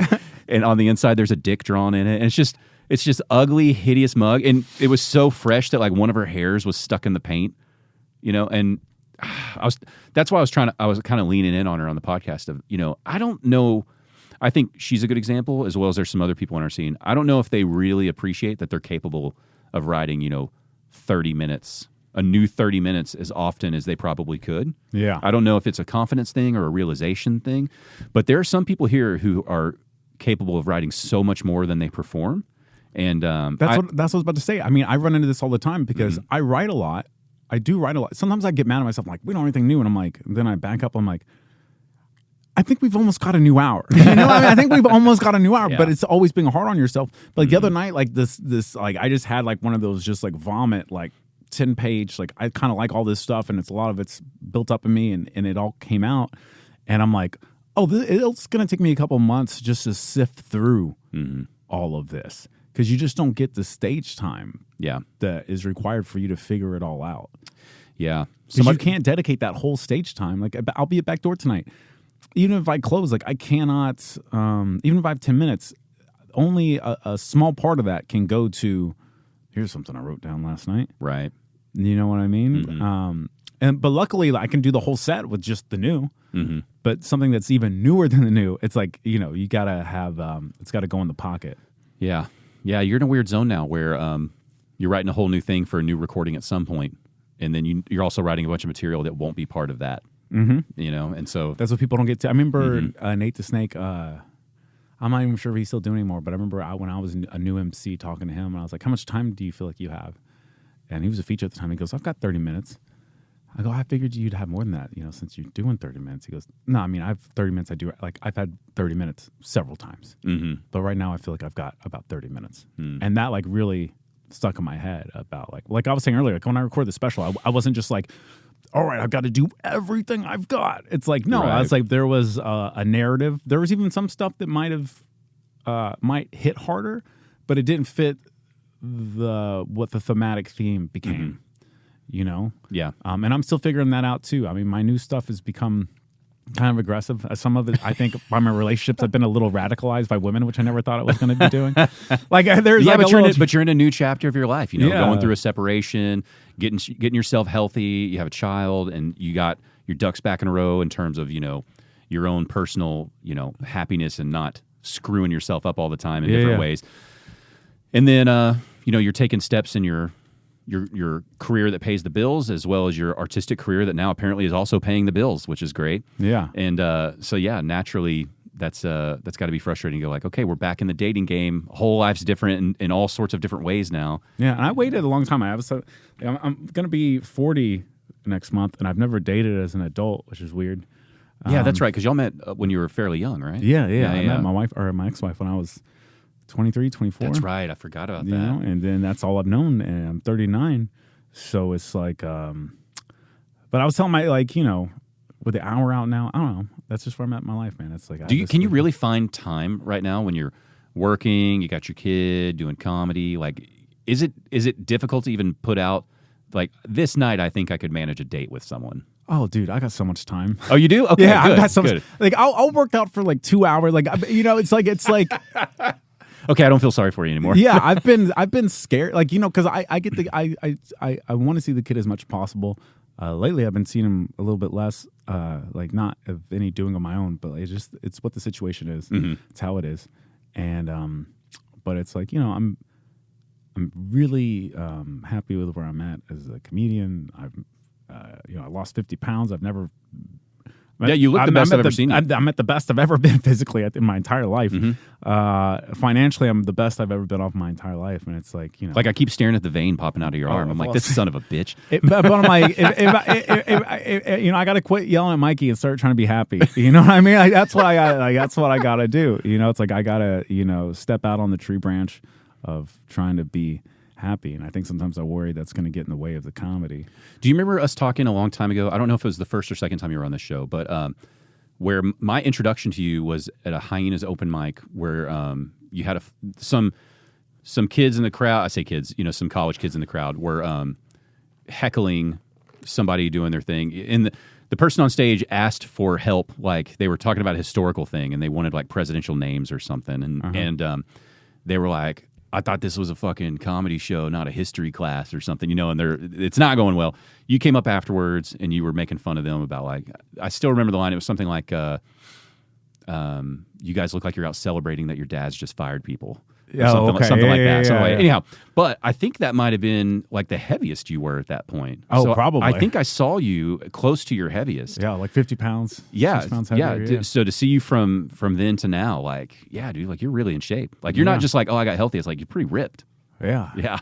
Tell everybody. But I don't know what to do with it. You know what I mean? Especially as a 40-year-old man, you're either functional or not. Like, I've reached, like, at one point with working out, it's like, and I'm not working out like to, it helped a lot when I was, a drug addict. I'll always be a drug addict. But like when I was in like the hard part of recovery, of like just directing energy somewhere, and then it just became. I battle with depression, like, honestly, like on Saturdays and Sundays, like, there's too many hours in the day. Like, there's too many, I wake up at like 5, 6 a.m. most mornings, not because I want to, it's just when I wake up. Mm-hmm. And so, like, you get to noon and you're like, well, I'm done. I've done my laundry. You know what I mean? I went to the gym for 2 hours. Yeah. Now I ate lunch and I'm like, I'm just going to just lay here and watch. And I've got to be a back door at 8 o'clock. 8 o'clock. You know what I mean? And I'm like, there's too much time in the day. So it's like, people are like, oh, you look great. I'm like, I don't know. What are you doing with all your hours? What are you doing with all your hours? Me? Well, I mean, okay. I mean, people that, are in my situation in life, which is a lot of comics. True.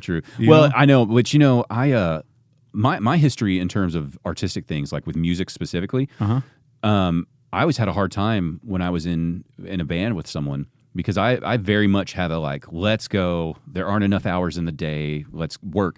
And I mean, it took me years. Like, one of my favorite bands that I was in was with a guy who I went to audio engineering school with. We were roommates at one point. I wanted to go to Full Sail so bad. I didn't go to Full Sail. I went to Collin County. Oh, okay. I don't know if they still have a program, but at the time they had an audio engineering program, and it was I think it was more of a certificate, but it was a legitimate program. Like, you were in, they had at that time a studio in the campus, like, you could go record there, and they had reasonably successful, like what was his name? The guy that was teaching our class, his claim to fame was him and somebody else did a bunch of the audio for, like, the Transformers movies back in the day. So he knew what he was doing, and he had a big music background. He was very capable. And so I learned a lot. I just didn't have the maturity back then to do anything with it. And then also I realized, anybody could probably become a good music mixer, but you got to have an ear. There's just an ear you have to have for it, and I don't think I have that. Oh, Like, really? you meet those people where, like, one click on the compressor and they're like, that was it. Oh, okay. Like, there's just little things. I think I can handle. I think I would be reasonable in a producer role where I can focus on kind of a big picture. But I think to be a really good studio engineer, you've got to be I mean, at the heart of it, you're an engineer. Yeah. Right? You got to have more of an engineer mindset of detail, nuanced. Like, I don't even like using this cable because the blend they use to wrap up this, it's not what I prefer. It's those types of nerds that I think that really succeed as those types of engineers. But anyway, I went through that program. That's where I met this guy. We were roommates. And then I didn't see him for years. He lived up in Denton, and he was like the cool Denton artist guy. And he started another band, and I just went to watch a show, and it was a 3-piece. And he was like, "Well, if you want to play guitar," he's like, "we want to add another guitar." And I know how I get in these projects. I want to push. I was like, "No, man, I don't want to do that. I get pretty intense," and Yeah. And he talked me into it, and I was like, "Well, look, I'm just going to follow your lead. I'm just going to play guitar. These are your songs. You do your thing." And then I think at one point they wanted more involvement. They were like, "We want you to really take more initiative, and I want to do this other album." And we kind of wrote. We didn't write the songs together, but it was this album I at least wrote some of my guitar parts on. They were still his songs that he wrote, But I was like, well, I mean, I get real intense with it. Like, I'll do it, but and then once it turns on, to me, it's like, hey, if we got a show, let's go paper this club a few weekends before and get these people. This was before social media was really at the peak where it is now. Like, you could go hand out flyers and make a difference, Didn't it feel better? Like, you could just put a flyer on a pole and nobody had to say like or dislike. Dude, I would, but I would hand them to people. I'd be like, we're here in 2 weekends. Go check it out here. Come back, And we went through the whole process of recording that album and stuff. But by the end of it, he absolutely hated working with me. Oh, really? Oh, ruined the friendship. Didn't like working with me anymore. And because to me, I'm thinking, let's go. You only have so many hours. Let's make the most of it. I'd rather fail 300 times than miss that one opportunity. Whereas most artists are way more chill than that. And they don't, part of the reason they want to be in music or comedy or whatever is they don't want that much structure. They don't want, otherwise they'd go get this job somewhere. Yeah. And so it took me a very long time to appreciate that, like, you're working with artists. That guy, he was an artist. He had a great voice. He could play guitar really well. He wrote really great songs I enjoyed. And now we don't play music anymore because, it all fell apart. And it's like, if I could have pumped the brakes a little, rolled with the punches, we'd probably still be playing some music together, you know? And so it was a hard lesson to learn, but it's good now to learn that now that I'm working with things the way I am now, like with your special, it's like if the version of me with him was working with you on that project, it never would have went through. Yeah. You would, at some point you would have been like, oh, fuck this guy. Yeah. God.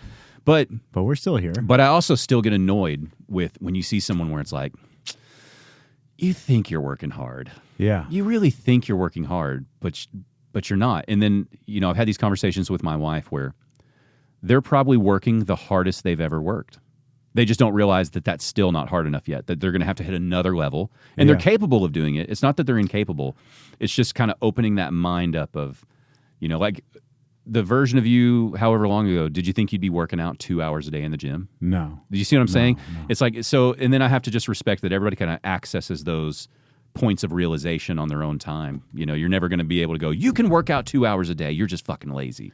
If you say that, no one's receiving that. You know what's hard for me about comedy is like I can write a lot and I'm also like, I mean, if I'm at work, when we're talking now, when I'm talking to somebody later, when I'm at the store, when I'm eating, when I'm alone, when I'm reading a book, when I'm watching something, and it all ends up, there's all this alchemy going on, and like I'm absorbing everything, and then all of a sudden it will spit itself out. And I'm like, oh, that came from this other thing, because I was thinking about, like, it's always running in the back of your mind, and I can be writing all the time. But when it comes to the stuff, and I go through, I'll have a good month, and then I'll have a bad month of like promoting myself. And I know where it's comes. Like it's like the, I went to the gym, every day for 3 years, because I was trying to get healthy, and not once did I take a picture of it and post it on social media. Which I should get a badge for that somewhere. Like I should definitely that's an achievement in this world. But I never did that the same way I struggle with, I think, putting myself on the internet a lot, which is like, or even filming my sets a lot, which like, it just feels embarrassing. It feels like you're trying to, it feels like you're putting like an emphasis on the result rather than like the work. Yeah. And I know that's what's in my head. I'm like, I'll be working on it and I can feel the spirit, and I'm just like, well, who do you think you are? You know what I mean? Like, who wants to see this? You know what I mean? Every once in a while, I put out a clip recently, and we've had so many clips do great, do phenomenal.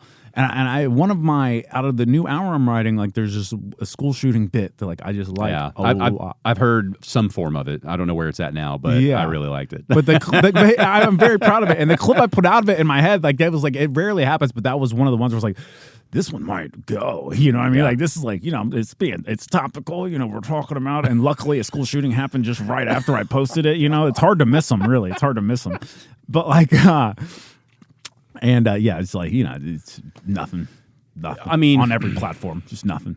Yeah, but the only one I thought would definitely get legs, not as much as it did, was I knew Texas OU would catch traction in these algorithms just because people who love college football and things like, I mean, they support whatever it is they like, and that stuff becomes such a quick argument that I knew the Texas OU bit you did. I was like, oh, well, when this comes around, this clip will definitely do okay. Yeah. It did better than okay, which was great, but yeah, I mean, the algorithms, I have no idea. Right when I think I've got a grasp on, okay, it's kind of working off this, and like you said, you'll put it out, and it's like, absolutely nothing. You're like, okay, well, fuck, I don't really know anything about it. But I think the key for you will just be, there's an emotional toll too, where it's like, I'm not trying to be famous, but it is you being like, oh, I'm really proud of this, and you put it in the universe, and they just go, yeah, and you're like, oh, that hurt a little bit. But what you said earlier too, though, is, let's say this special that you've already put out never got any views. Yeah. You're planning on doing another one. So at some point, the first one will get spillover from that, or from the second or the third or the fourth. And we even talked about it from the beginning, like in the long run, in the grand scheme of things, as happy as we are with a special, it should be the worst one, for lack of better words. The one you do next should be better, and so on. And people will just spill over into these, and the clips are the same way. It's like, if you're proud of something, I think you should definitely put it out there. Yeah. I think what you're afraid of is filming shitty stuff and thinking everybody wants to hear it, which is what a lot of people are doing, right? Like a lot of new comics, they're trying to get their foot in the door, and their version of that is clips, right? Because as you know, just in your career, the game's changed of how you move through this comedy scene. And for them, I don't know if it's right or wrong, but they believe it's getting some clips out there, getting exposure that way, and then now maybe I can host somewhere, right? Yeah. Not a bad plan. But their material is entry-level material, and so the internet is just flooded with entry-level material that's out there. And you guys are just in two different realms, but I think both of y'all have good reasoning for posting those, right? Like, they're trying to get the foot in the door. They know that they're not the next, that this material is not the stuff that's going to launch them to stardom. They're just trying to get to that next level. And I think that's what your material is at this point. It's like, now you have this funny stuff and you're proud of it. It's not that you're like, oh, I'm trying to garner fame. It's like, no, I think this is good. I want to put it out. And you guys all have to play the social media game a little, so why not put something out you're super proud of? I think that's fine. Yeah. But it is in the back of your head of, it's the icky part of, no one tells anybody in the artist business that you also have to be a salesman. Well, and it's weird too. It's like nobody wants that. And like we were saying, like, I don't ever feel a need to explain myself with a special. Like, I've heard myself say this a lot, and it's like, I don't know what I need. Like, if I could just if I could somehow let everybody know, I think this is gross and disgusting. I'm going to go do it now. But I just want you guys to know, like, for some reason, I need everybody to know, hey, I think this is stupid, and I think it's gross, and I'm not trying to celebrate myself, because who would do that? But I'm going to go do that for a while, and I'm going to put it out there because I feel like I have to. Yeah. Not because I want to. There's this great special. There's a guy, I think he's in the Northeast somewhere. I've seen him on stages that look like he's maybe a New York guy. But Gavin Matz, have you heard of him? You might like him, man. Is that the one where I sent you the... Yeah, you're the one who showed him to me. Yes, that's right. Yeah. And I loved it, but I loved his opening where it's just... everybody usually opens up with like, welcome to the stage, show it's up, it's laughter, cheer, we're all having a good time. And his was just dead silence, and he's just quietly going, I hate comedy. Yeah, and that's what, because I sent you that, like, that came across my TikTok, so I sent that too, because I was like, this is exactly how I want the, like, I've really pigeonholed myself into a dying art form. But yeah, he's like, I opened up for a guy named... my opener the other week was Belly Button. That's right. That's how my career is going. Got Belly Button. No. See, but God, you got to love it. I think the people who feel that way end up like, to me, as much as I love that comedy special that he put out, and I think it's just a masterpiece. I thought for the moment that he's at in his career, the way they filmed it, everything. It's one of my favorite examples of like. Bird did it, didn't he? I know it's on his network. Yeah. So I don't know this. I'd have to look at the credits, but so I don't know if he had an active hand. Yeah, I don't know, but Burr's behind him, and I think he's been on his podcast. But I didn't know that until after I watched it. And so then when I saw that, I was like, oh, thank God somebody like Bill Burr likes this guy who has the means to help him and help him grow. But that's my favorite level of comedy, I think. That size of a venue, that the big budget stuff's great. I loved the Nate Bargatze new thing they did where he's in a stadium in the round, but there's just something extra special about that mid-level venue, I think. Oh, I still love the idea of, like, I understand that if you can sell those kinds of tickets that you can't turn down that kind of money. Yeah. He's been paying his dues for how long? Get your paychecks. Yeah, let's go do this. Get your checks. But I like the idea of like do that and tour that way and be that way. But I guess I understand why they do it. It's like if you're going to sell out an arena, then the commercial for you selling out an arena should be probably in an arena. But I like the idea of like being that famous and just still going and at least filming the special in the environment in which it should exist. Talking about music again, but there's always these parallels. I wrote an article this past year about Jack White because he released a new album, and before he did his festivals and mega things, he was just doing pop-up shows at clubs. So Jack White, in 2024 played Trees. Oh, see, I love that. Fucking badass, right? That's what like. That's what we all want. And like his super fans are part of this thing called the Vault, where it's like a membership fee, and he sends you out. I was part of it for a while. It sounds cringy, but it was really cool. So it was like a monthly fee, and then I can't remember how often, at least once a month, you just got a random package. You never knew what was in it, but it was always vinyl records, and then it was like set list and pictures and all this random stuff that was never ever really released, like the extra stuff that Third Man Records has. Yeah, he would do these care packages, and it would go out to all the people that were in the Vault membership. Really cool. I can't remember. I stopped it. I think I needed money for something. I was like, okay, we'll cut out this subscription, that subscription, but it was really cool. I never was upset with what I got. And I think he gave them like pre-sale first. Like if you're a Vault member in Dallas, Texas, here's the code if you want to get tickets to Trees. And then, of course, it's sold out. Of course. But good for you. Like if you're a person who's paying a membership fee like that, and now you got to see this person in a club the size of Trees. And he did that in all over the country. Like he did it in all these different states of the country. And from Dallas, he went down to Austin, San Antonio. Like he made the rounds. Yeah.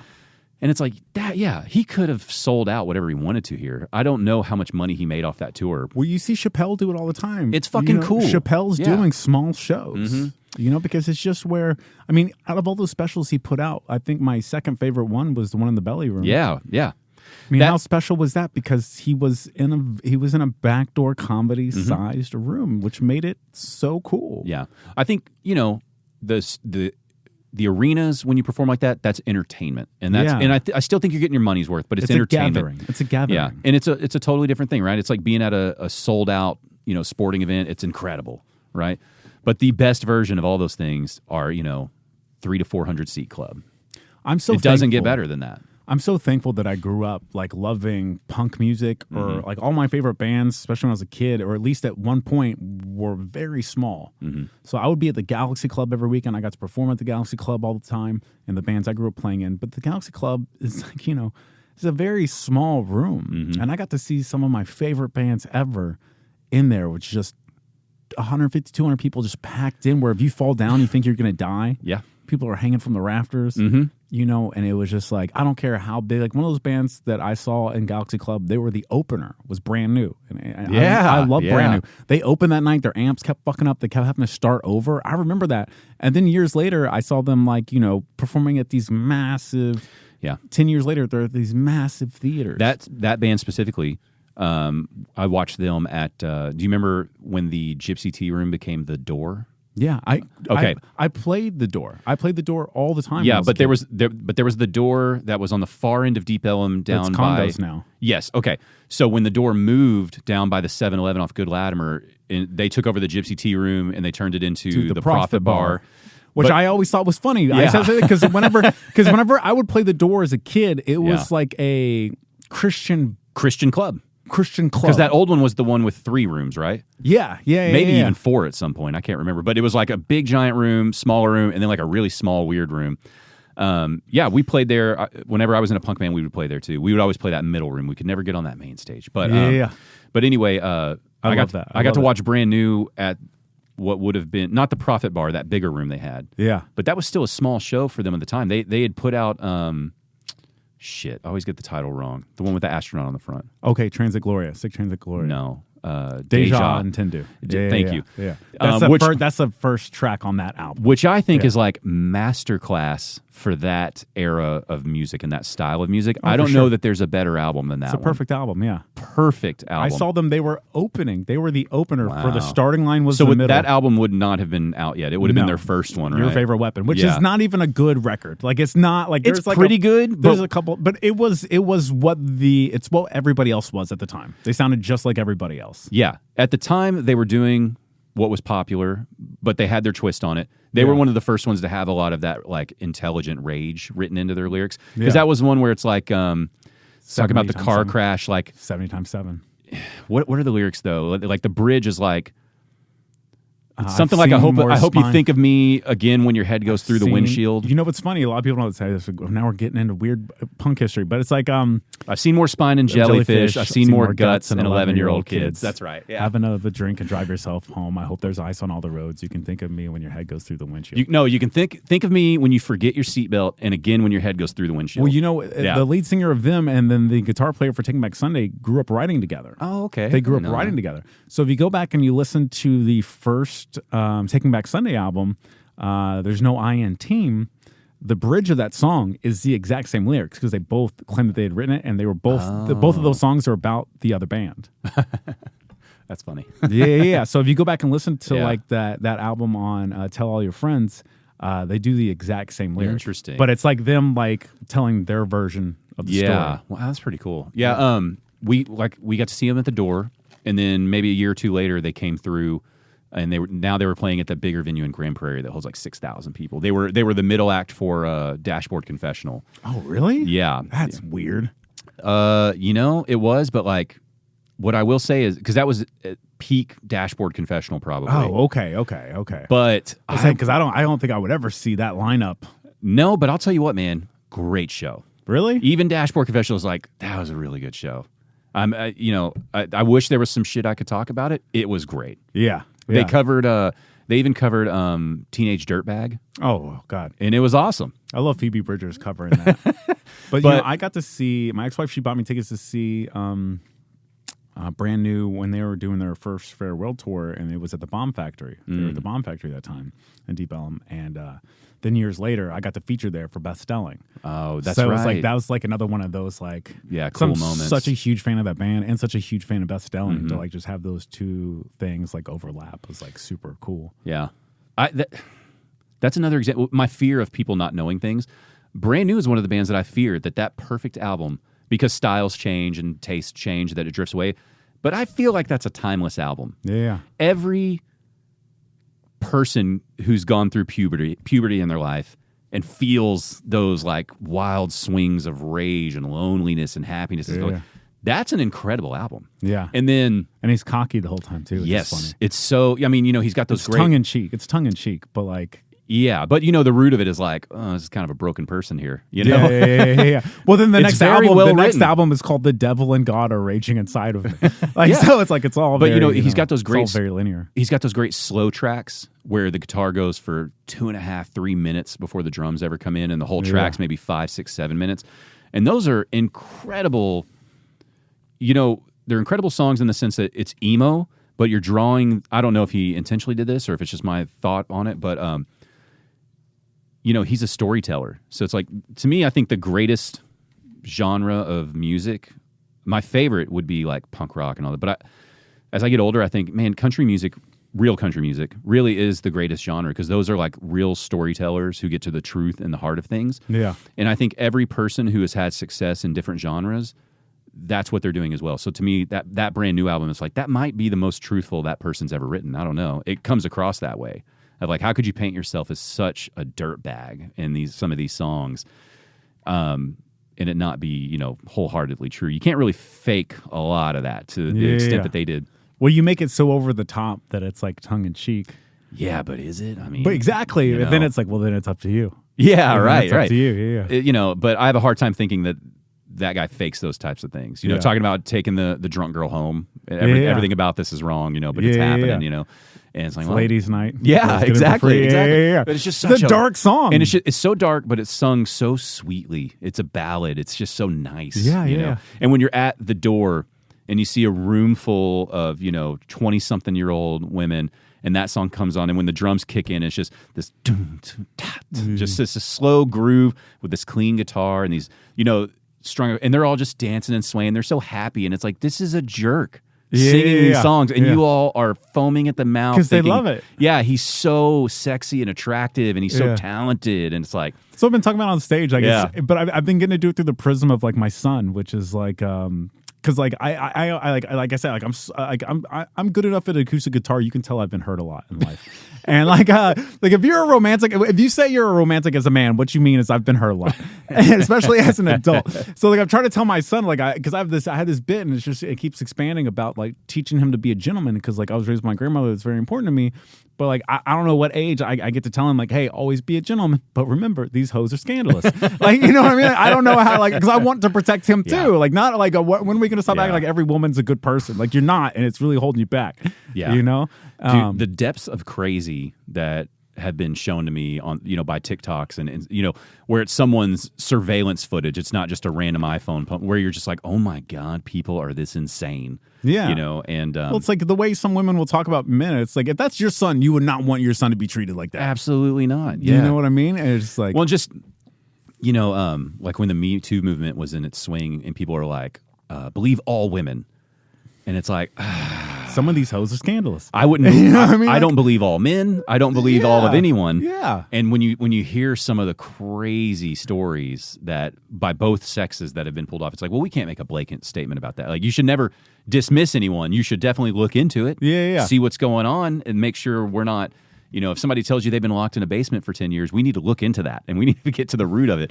When it's like, and I'm talking about it through the prism, and it's like the kaleidoscope that helped me kind of talk about it and see it that way is like through the prism of my son, which is like, I want him to always be nice and be a gentleman and be good to women and do the right things.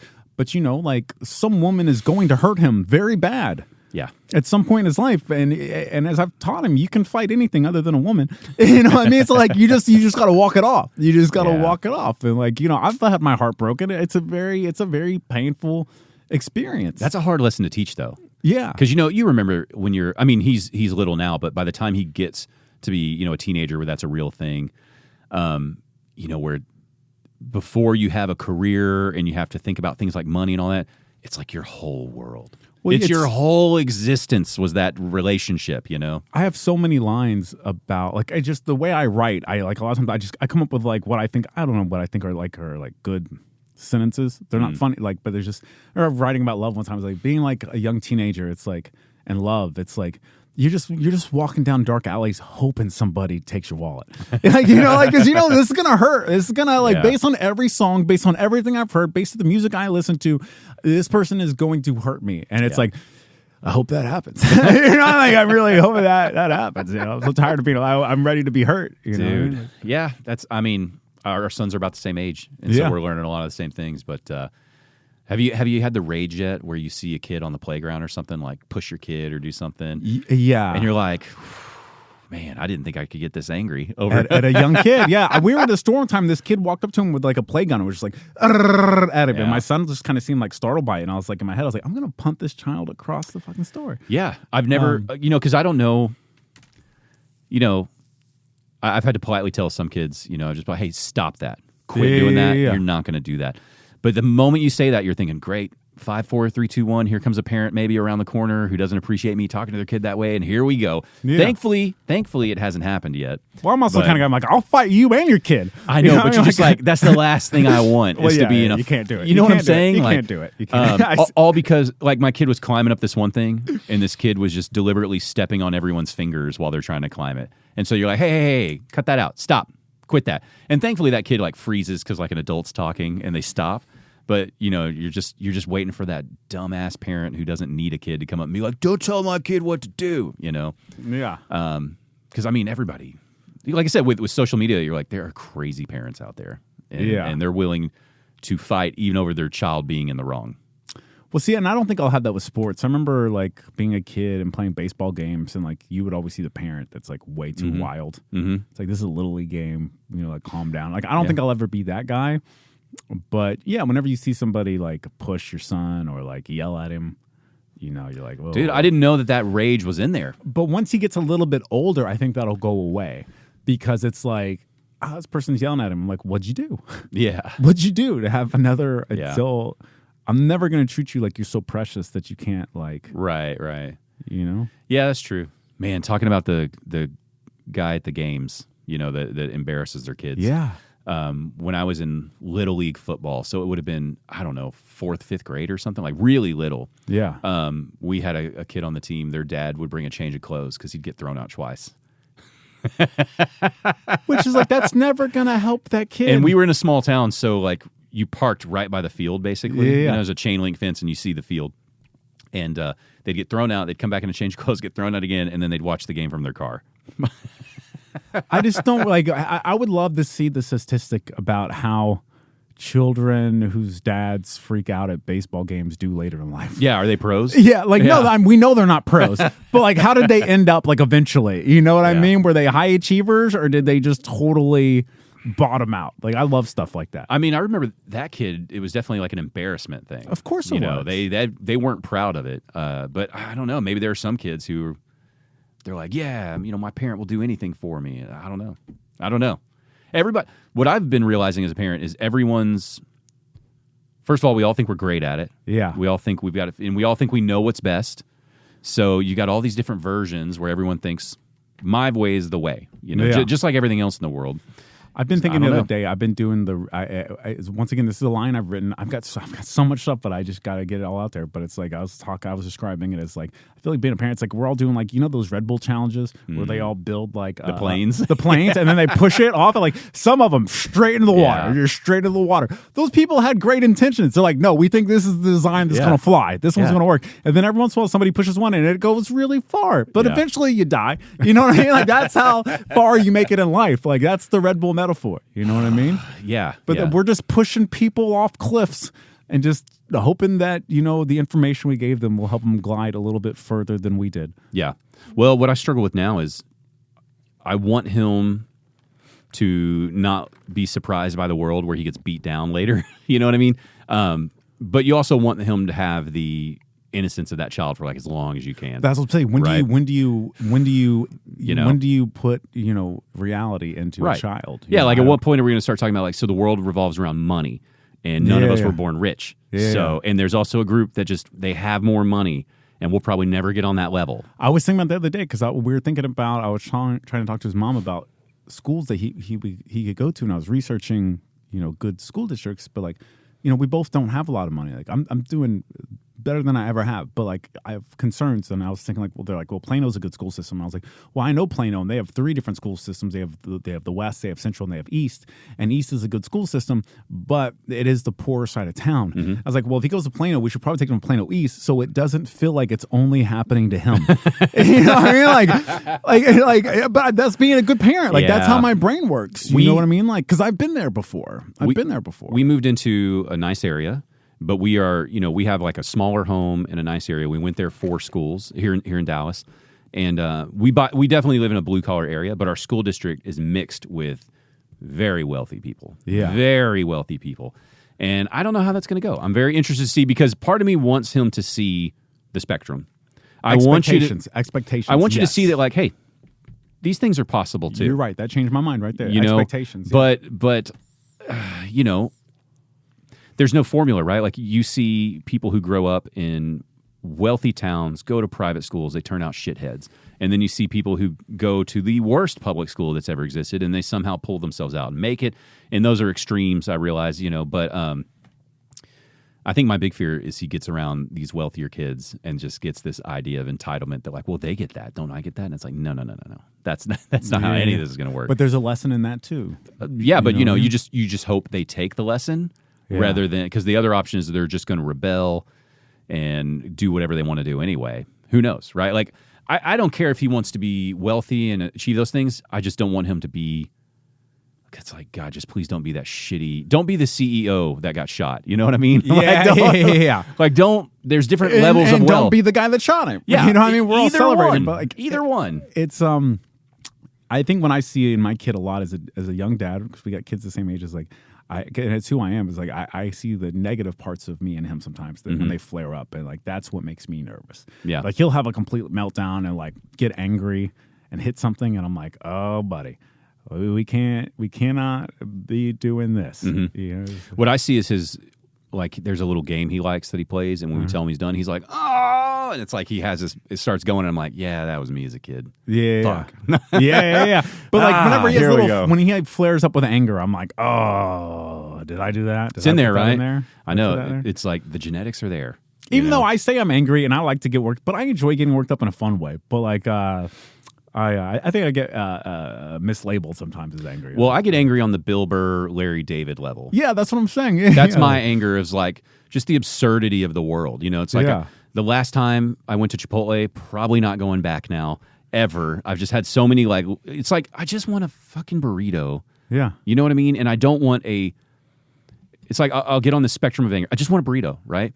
I used to be able to just go to Taco Bell or Taco Bueno, and it was fine. But somehow, even they found a way to make what was already considered a cheap burrito fucking terrible. Yeah. You know what I mean? Taco Bell used to have a cheap burrito, but there was at least, like, there was flavor in there, and it wasn't horrific to eat. And now it's on this new level of processed, it feels like, that you just can't even imagine. And it's like, well, was Taco Bell struggling? Did they need to make changes to make money? It's like, no, they've always made a shitload of money. It's like, yeah. Fuck. And then Taco Bueno did it, and it's like, all I want is a reasonable burrito. And we have a Chipotle in the area, and it's like, so I go there, and it's like, okay, these are already like a little overpriced, but it's going to be, there's meat in here, and there's rice, and it's good food, you know? Yeah.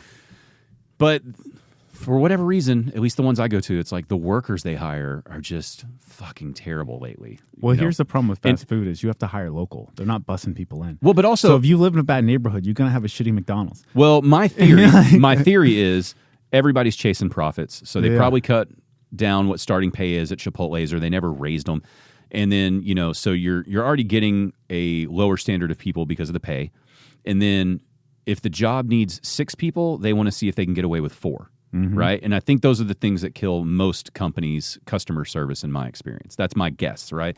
And that's what I feel like they're doing. But so this bottom of the barrel worker they have, who's not thinking like, I serve food, I need to think about cleanliness. You know, they first of all, they're like, they got earpods in, and they're like having a phone conversation with someone, which always drives me nuts when you're like a worker punched in and you're doing your personal shit. But they're like wiping down all the stuff. And then the rag, which already looks fucking filthy, like, get a new rag, please, you know? Yeah. They drop it on the floor, they accidentally step on it, and then they pick it up and continue to wipe counters and everything with it, you know? And it's like, that's just like, base level food service is like, let's just try to keep this place clean and not get people sick, you know? So then I go, hey, man, I pulled him over aside. I wasn't like, hey, you dropped that fucking rat. You know, I wasn't trying to. Oh, you pulled him aside? I was just like, hey, man, you know, I kind of gave him a head nod because I was about to pay for my food, you know? And these counters that my burrito was just made on were wiped down with that disgusting, you know, if you're dropping that on the floor and stepping on it, like, how many times did you skip washing your hands after you took a shit? I don't know. But anyway, and I was like, hey, and he, like, you know, he looks at me, and I have to signal, like, you pop that ear pod out for a second. You know? And he's like, which is how you talk to any kid now. Yeah. I was like, hey, you dropped that rag on the floor, man. And he's like, huh? I was like, yeah, it's dirty. You need to get a new one. You throw that out. It dropped on the floor. You stepped on it, and you're like, he's like, oh. And he looks bothered, you know, and throws that away and gets another one.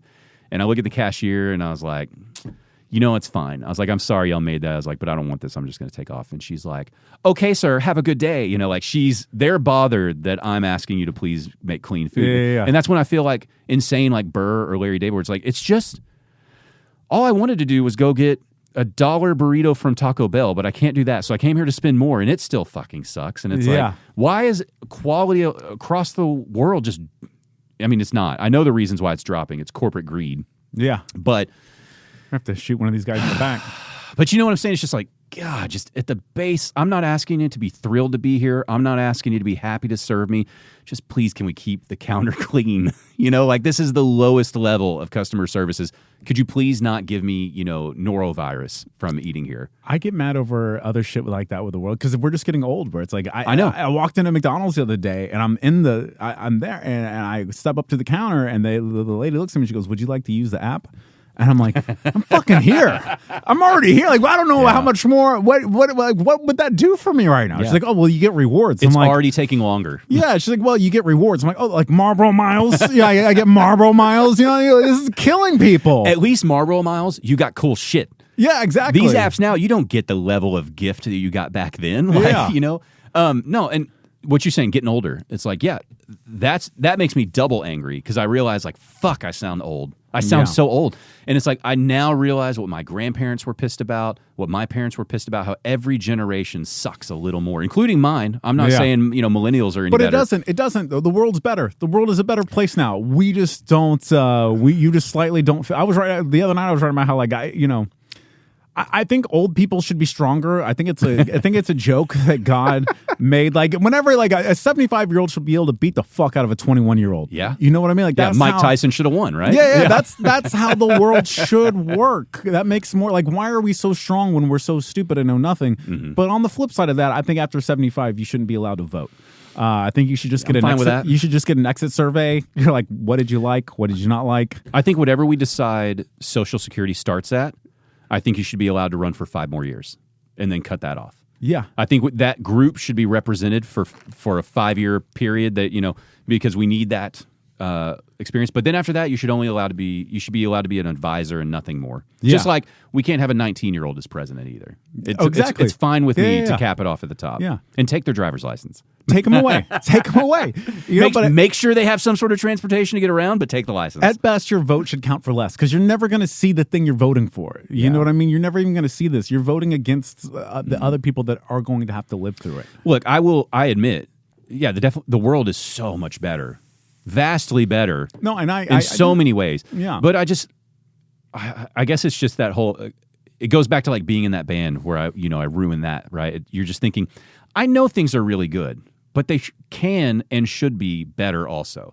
Like Chipotle, I'm just going to stay picking on them. It's like these workers should be doing a better job because you should be hiring the appropriate amount of people and paying them the appropriate wage that would make them give a shit enough to grab a new one.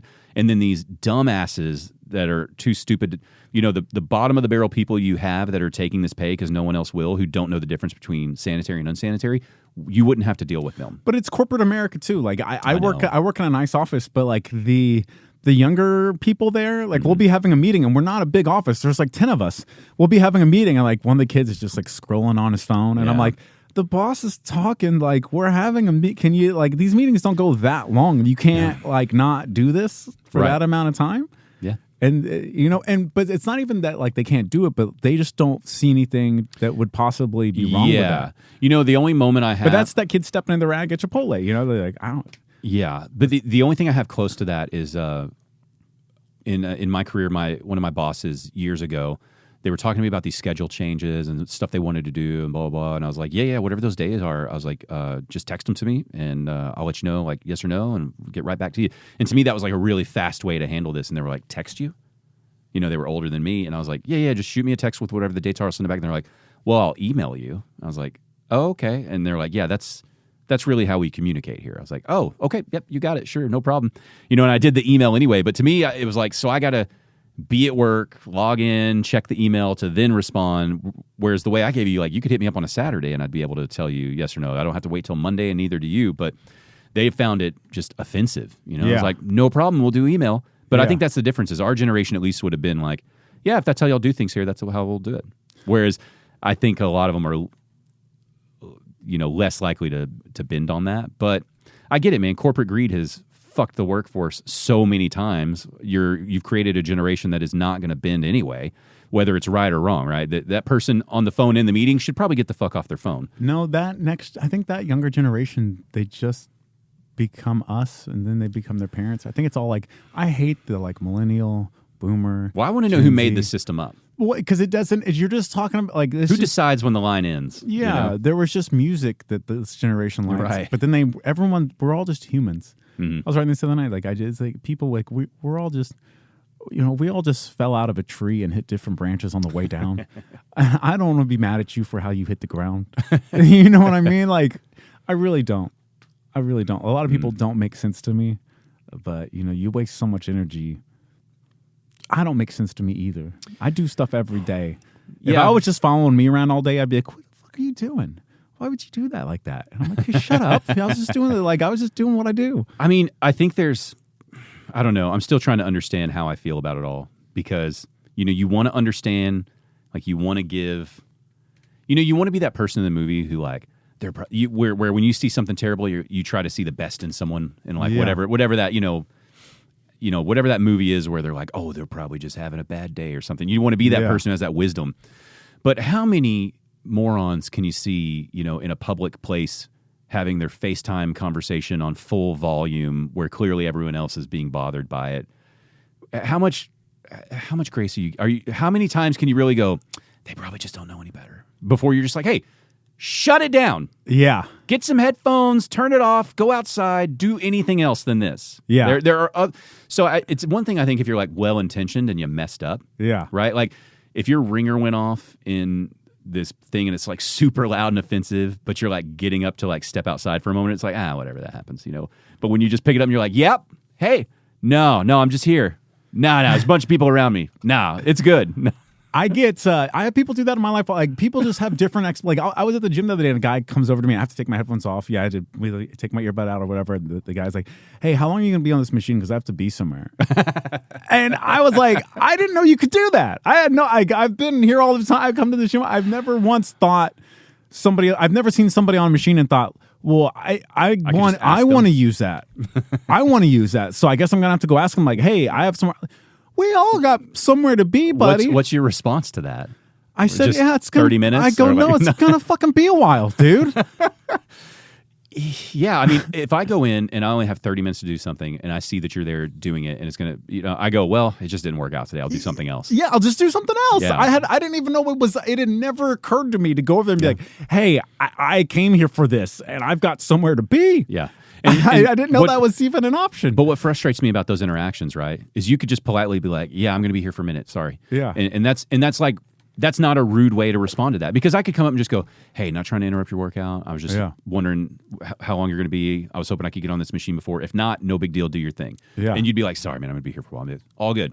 But instead, that person's going to go, so you won't believe this asshole at the gym. That's how they're going to talk about you. And I want to be rude enough that I hope that they do that so that then they have a good enough friend to go, no, you're the asshole. I have friends that will openly, I'll be telling a story and they'll go like, hey, you're the problem here, right? And I'm like, oh, okay, all right. I was like, I was just telling them the truth. And my buddy goes, did they ask you to tell them the truth? And I was like, well, no, that's you're like, but they need to know. Yeah, and I was like, that was a good point. That's the Burr, that's the Bill Burr, the Larry David, where it's like, I'm thankful that I get to watch these guys write these, I'll listen to Burr's podcast and he'll go through his week. And it's like I've listened to it for so long now that I've literally watched the man grow through his anger issues into a mature person who's like, 10 years ago, I would have fucking went off on this guy. And it's like, thankfully, I've had him as kind of a guide through these podcasts. So when these things happen in real life, you're like, every now and then I'm like, this is one of those moments where he's like, it's not going to go the way you think it's going to go. You're going to lose. The crowd's going to be against you. Yeah. Just fucking leave, And my anger does pop up sometimes, but it takes a lot. It takes a lot. I got close today. Yeah. Okay. I got real close today because I was at 7-Eleven. I'm backing out of my space, and this dude pulls up and just throws a bag of trash out the window.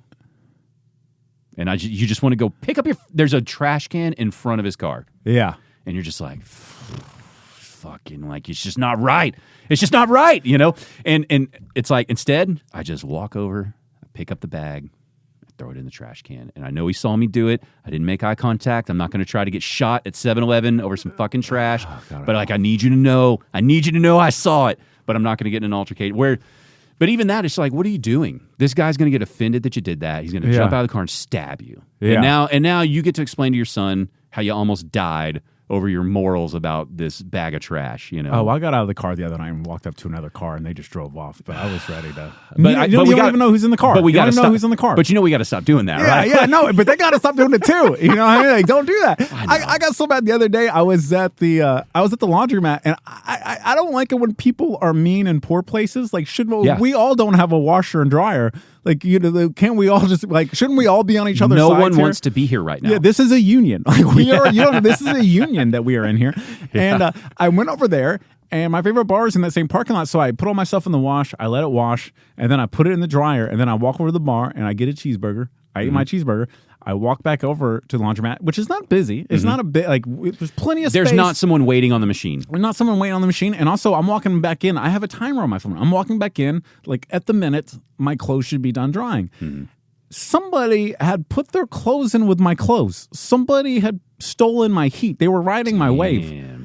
And that's weird. I used laundromats for a long time. Never ran into anything like that. It's $1.25. It's $1.25 during the drive. Awkward moment where you're separating your clothes. So and I'll admit I was frustrated by it, and I'm looking around like I'm trying to figure out who is it male or female. I couldn't really tell from the clothes. Okay. So what I did, because I was trying to draw them out, was I was just taking them out and I was taking their stuff off my stuff. I don't know this fucking person. I just dropped their clothes on the ground. Yeah, dropped the clothes and put all their stuff on the ground, and then I went and folded my stuff up. And I'm looking around for someone to come get this. But I have enough clothes to I have to grab half of my stuff. And I'm walking it out to my car, and I put half my stuff in there. And my car is right in front of the laundromat. I turn around, I walk back in the laundromat, clothes on the floor are gone. And I'm looking around like, who's this Keebler elf that's diving in and out of washer and dryers? And I was like, that piece of shit. And I grab the rest of my clothes, I leave. That night, I'm at the comedy club, or I'm at the bar of the comedy club, and I'm telling all the other comics, my version of the story, and I'm getting all worked up as I do. And there was this older woman sitting to my right, and she looks at me, and she goes, hey, I don't mean to bother you. And I go, okay, what's up? I have a soft spot in my heart for older women. And she goes, it is Christmas. Yeah, it's the season. I'm like, it's the season. Like, how? Should I have folded them for them? That's not how this works. Yeah, that's my point. But I immediately go, I was like, you know what? You're right. I didn't have to respond by throwing their stuff on the floor. Right. You know what? I know. No, it was okay. I almost threw it in the trash. I almost took all the stuff. I almost threw it all in the trash. You're better than me. I probably would have just took it home. Yeah. But I want to be that person. Like the woman at the bar is the more mature person. The one who gave that is the more mature response. But the problem is, I don't know. I wrote about it, and my idea that I came up with is this is who I am as a person. I'm a very kind person. Like, if I'm walking into McDonald's and you go like, hey man, can I get $1? 3 out of 4 times, I'll go, yeah, here's $1, man. But if I go in and I order my meal, and you come over and you just take a couple French fries out, put them in your mouth and walk out, I'm going to have a problem with that. I mean, if somebody came up to me at a laundromat and was like, I'm so sorry, I washed my clothes, I thought I had another $1.25, I fucked up, is there any chance? And I'd be like, let me get you a dryer. Yeah. And my solution would not have been to put your clothes in with my clothes. I would have said, here's $1.25. Happily. And then if I see you do it 3 or 4 times, I'm like, hey, but I'll give you the benefit on the first, but nobody approaches you that way anymore. Yeah. Right? But yeah, the nerve of what it takes to go, okay, he left, put it in, sit there. And then you're going to sit there and have a panic attack the whole time wondering when you're coming back. And they know that there could potentially, they saw you doing all that and they knew, fuck, it's going to be an altercation. Let's just see. Hopefully he doesn't take them. And it's like, just talk. Everybody's been down on their luck. I can relate to that. But the weird, okay, this will work. It'll be fine. Fuck them. Yeah. I don't know. Like you said, just taking, I don't know. But I shouldn't be angry, right? I should be thankful. It's fine. My clothes got dry. This is weird, but whatever. But I can't get there yet. I need another 10 years of maturity. Let me sit on the floor and meditate for a few minutes, and maybe I'll get there. But I'm out here living my life. You know what I mean? Like you said too, it's not like you pulled up in your Rolls Royce today to do your laundry. No, we're all at the laundromat. Nobody here's in. Nobody here's doing great. They're not sticking it to the man by throwing it in with yours. There is a threshold of how good you are doing at the laundromat, and it's quite a bit below people that don't have to go to the laundromat. Yeah, it's for the most part. It is strange. It's interesting. I mean, but there's nothing you could have said to that person that would have convinced them that was the wrong thing to do either. Like if you did confront them. Yeah. They're still leaving out of there going, this asshole at the laundromat. And I think that's why it gets under my skin so much is like, there's just no way. They will never, ever realize what I'm frustrated about. Yeah. It will never sink in, and this is all pointless, which makes me more angry. And so, you know, I'm getting better, like being married and having a kid. It's like you definitely learn. You know, it's like daycare, for instance. It's like they'll close for 3 weeks out of a month. You still pay the full month. Yeah. Yeah. And then they'll have like one of those weeks will still be available if you'd like to pay an extra fee. It's like, so you're all still there on the month I paid for, but I still need to pay more money for this 1 week that you're all there at, and we already paid the month. And they're just like, yeah. And it's like, when my wife tells me these things, she's like, hey, I got an email. I'm going to take care of it. Do not talk to them. Like, you know, because she's like, they will kick him out of the daycare, and then we don't have a daycare for our son. So it's fine. We're just getting screwed on this one. It's the way it has to be. And it's like, yeah, I know. You're right. You're like, she at least knows I'm going to rage about it and is like, just, I'm telling you because I don't want to keep it from you, but do not speak to those people about this at all. Because you and I spoke about this at Milo's one night. I was about to go on the road somewhere, and you and I met at Milo's one night, and we were talking about the daycare thing, and I had the same, like, they're like, hey, it's 4th of July, so we're closed for the week. I'm like, I didn't know you could do that. I did not know. The week for 4th of July. It was a parade. You know what I mean? Yeah. Independence Day, we're done for the week. And I'm like, week. What? Yeah. What? And, you know, and they can, right? You need it. They got it. They can do it. Supply and demand. And it's like, man, just whatever happened to things, just do it the right way, even if you lose some money or whatever it is. You know, I don't know. But that is a bitch too. Do it the right way, even though you lose some money. Just do it. Do what's right. I run into that with my day job quite a bit, and it's a you know, I read a lot of comic books growing up, and it really messed me up in a lot of ways. It's like a Bible for me in a way, where it's like, you know, you're always supposed to do the right thing, even though it's difficult or you're being treated poorly. Like, you still do the right thing. Do the right thing. And it gets me in trouble sometimes at work, where I end up like, you know, these older women will call in and like, you know, nobody will cover them. So then I have to jump through all these extra loopholes, and my boss doesn't even like that I'm doing it. And it's just like, but yeah, I try to do the right thing. And maybe that, you know, maybe we give ourselves grace. You know, if you do enough right things, you give yourself a little grace. Like, yeah, I blew up, but like, why are we focusing on that? You know what I mean? Like, is anybody going to mention these other accolades? You know what I mean? Like, where I so did the right thing in the face of adversity, but like, that's never, maybe giving ourselves grace is a good idea. Yeah, I guess. You know, I hope. Yeah. I don't know. It's one of those. What made me feel better is on Rogan's podcast, they brought up something that was written, you know, literally, I'm not exaggerating, it was literally like, you know, 600 years ago, 1,000 years ago. Yeah. And it was a similar conversation about like, you know, the world's going to shit. These kids don't know how to work hard and all this kind of stuff. And it's like, well, we made another 1,000 years after that. So it's probably just the same old bitching we always do. And it's the same. You just grow with it, you know. But yeah, just that doing the right thing. I mean, and doing the right thing, people don't realize too, I've always thought about this, like when it comes to America, it's like, you know, every generation pulls the thing as far as they can, as far as progress goes. You know what I mean? Like some of these old people, they're like, well, they don't even respect trans people. I'm like, you know, they also marched and got black people rights. Yeah. Women are allowed to vote now. You know what I mean? Like, well, our generation is like that. Like our generation went through the gay rights movement. Yeah. Right. And so a lot of our generation, you know, it's like when we were in high school, it's like, you know, you're using words and stuff that now you don't use, but none of us ever thought about like, hey, we should take rights away from these people. And that was the movement then. And then, you know, you just kind of slowly learned with it. But if you went to us in high school and we're like, you know, should two men be together? And be like, I don't care. I don't really care. Yeah. I mean, why are we keeping them from doing that? I have gay friends. You know? Yeah. And you were arguing with your parents about it. Like your parents would have those kinds of like dismissive things. You'd be like, hey, you shouldn't talk like that. Like also my grandparents, like they would say wild stuff sometimes. Like my grandparents are Democrats. Were like, you know, I voted for Obama, but I don't like these gays in the Boy Scouts. and it is it's a little bump. I think that's what a lot of the but the new generation never looks at the old generation and goes, hey, thanks for getting us this far. Right. We really appreciate it. We just go, these Gen Z, you know, these boomers, this or that, and it doesn't even like there's no like, hey, thanks for getting us this far. But you know, specifically with trans rights, with you know, the never-ending addition of letters and symbols on LGBTQ, whatever we're up to now. I think because social media just blew it up. and the access to boom, boom, boom, boom, boom, boom, boom, right?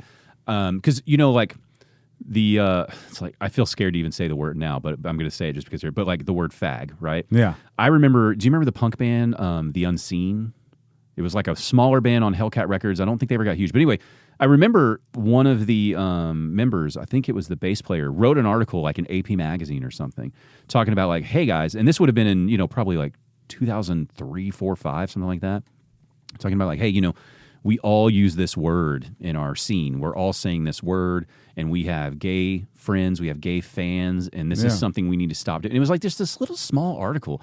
And at the time, I remember that was kind of blowing my mind. I was like, that's really interesting. I haven't ever really thought about that. And I was still young and immature, so this was like a kind of a mind-bending read of like, huh? Yeah. What is this guy on about? Well, it's kind of preachy, huh? Like, and then, you realize like, wow, that guy was really ahead of it. We just weren't ready to hear it, but that was definitely the right move. That's something we shouldn't be just throwing out all the time like that. Because at the time, they were, you weren't allowed to get married. You couldn't share health benefits and all these things. There really were ways you were being discriminated against, severely. And that's like a slow roll, right? But that was a big change in this country. I think now with social media, I think newer generations, they see how fast-paced things can be. And they have a hard time appreciating that, like, yeah, but there's a whole bunch of the country that just moves at a slower speed. And for sure. And if you ram it down their throats, it's not going to change anything, And I think that's a hard lesson for both sides. Like, one doesn't understand why you're so angry at them. Like they don't care about trans people on the level you think they do. They're not trying to go like, get them out of our country, Yeah. Some are, but the majority don't. But they truly just don't understand a lot of what you're talking about. And then these people just get so frustrated. Like, why don't you understand that, there's this many, we can change sometimes, and like, it's all different. And at the end of the day, it's like, hey, none of us really care if are you being cool? Can you be cool about it? Yeah. That's what I was about to say, like, too. Be a lot of things the younger kids are mad about. It's like, no, I totally agree with you. I don't care. Yeah. It's not in my, like one of my oldest friends that I grew up with is trans woman now. I was Austin, now it's Ashton. And I wrote a bit about it, but I'm very proud of that she likes. But, and I remember whenever she told me she was transitioning, when you say the word fag, I sent her, because we're both music heads, and she and I grew up playing in punk bands together. Mm-hmm. I remember I was behind the Arlington Improv when she called me, and I was the first person she let know that she was going to make the transition. And I remember I had just been listening to, Against Me, the lead singer of Against Me. Laura Jane Grace? Yeah, Laura Jane Grace became trans. And I remember I had just been listening to that album. And it's like, I remember because we're both music, and I sent her the track, that Transmorphia Dysphoria Blues, where she's talking about being a guy and she wants to have a cunt in her strut, but all they see is a faggot. Yep. But to me, I'm like, it's like the most punk rock song. I mean, it's just like a super punk rock, growly voice. Dude saying those words, talking about being in a dress, and who is a woman now. Yeah. And but I'm like, man, it's me. That's like, that's just about as punk as it gets. I mean, that's like, I'd have a hard time coming up with something of a more punk rock situation. Yeah. And that's like my stance on it. I remember when she was Against Me, when Laura Jane Grace was coming out. I remember thinking, like, I think it was a magazine article that broke the news. I can't remember. Yeah. But I was just thinking, interesting. Okay, well, I wonder if this will delay another album or not. Like, and I feel like I can talk like it's one of my oldest friends, but like she changed her voice. She speaks differently now, and in my head, I'm still thinking like, if I came up behind you and I scared you really hard, I still think you'd be like, "What the fuck?" I think that would come out. Like, I think the voice throws me. Did you ever read Laura Jane Grace's book, TRENA? You should check it out. It's pretty good. I bet I'd love it. Yeah, it's a good book. Love the music. I love that track. I mean, I love the music. I love that track, and I love one of my oldest friends who I love dearly. Yeah. Well, if you like, especially if you like Against Me. Yeah. If you know some of the albums, and how they, like when you read the book and she's talking about the relationships between her band members, her like people she's dating at the time, when she's Tom, and then she's also going through like her feelings of, am I gay? Am I just a how is she saying it? Like, am I gay? What was the word before transsexual? What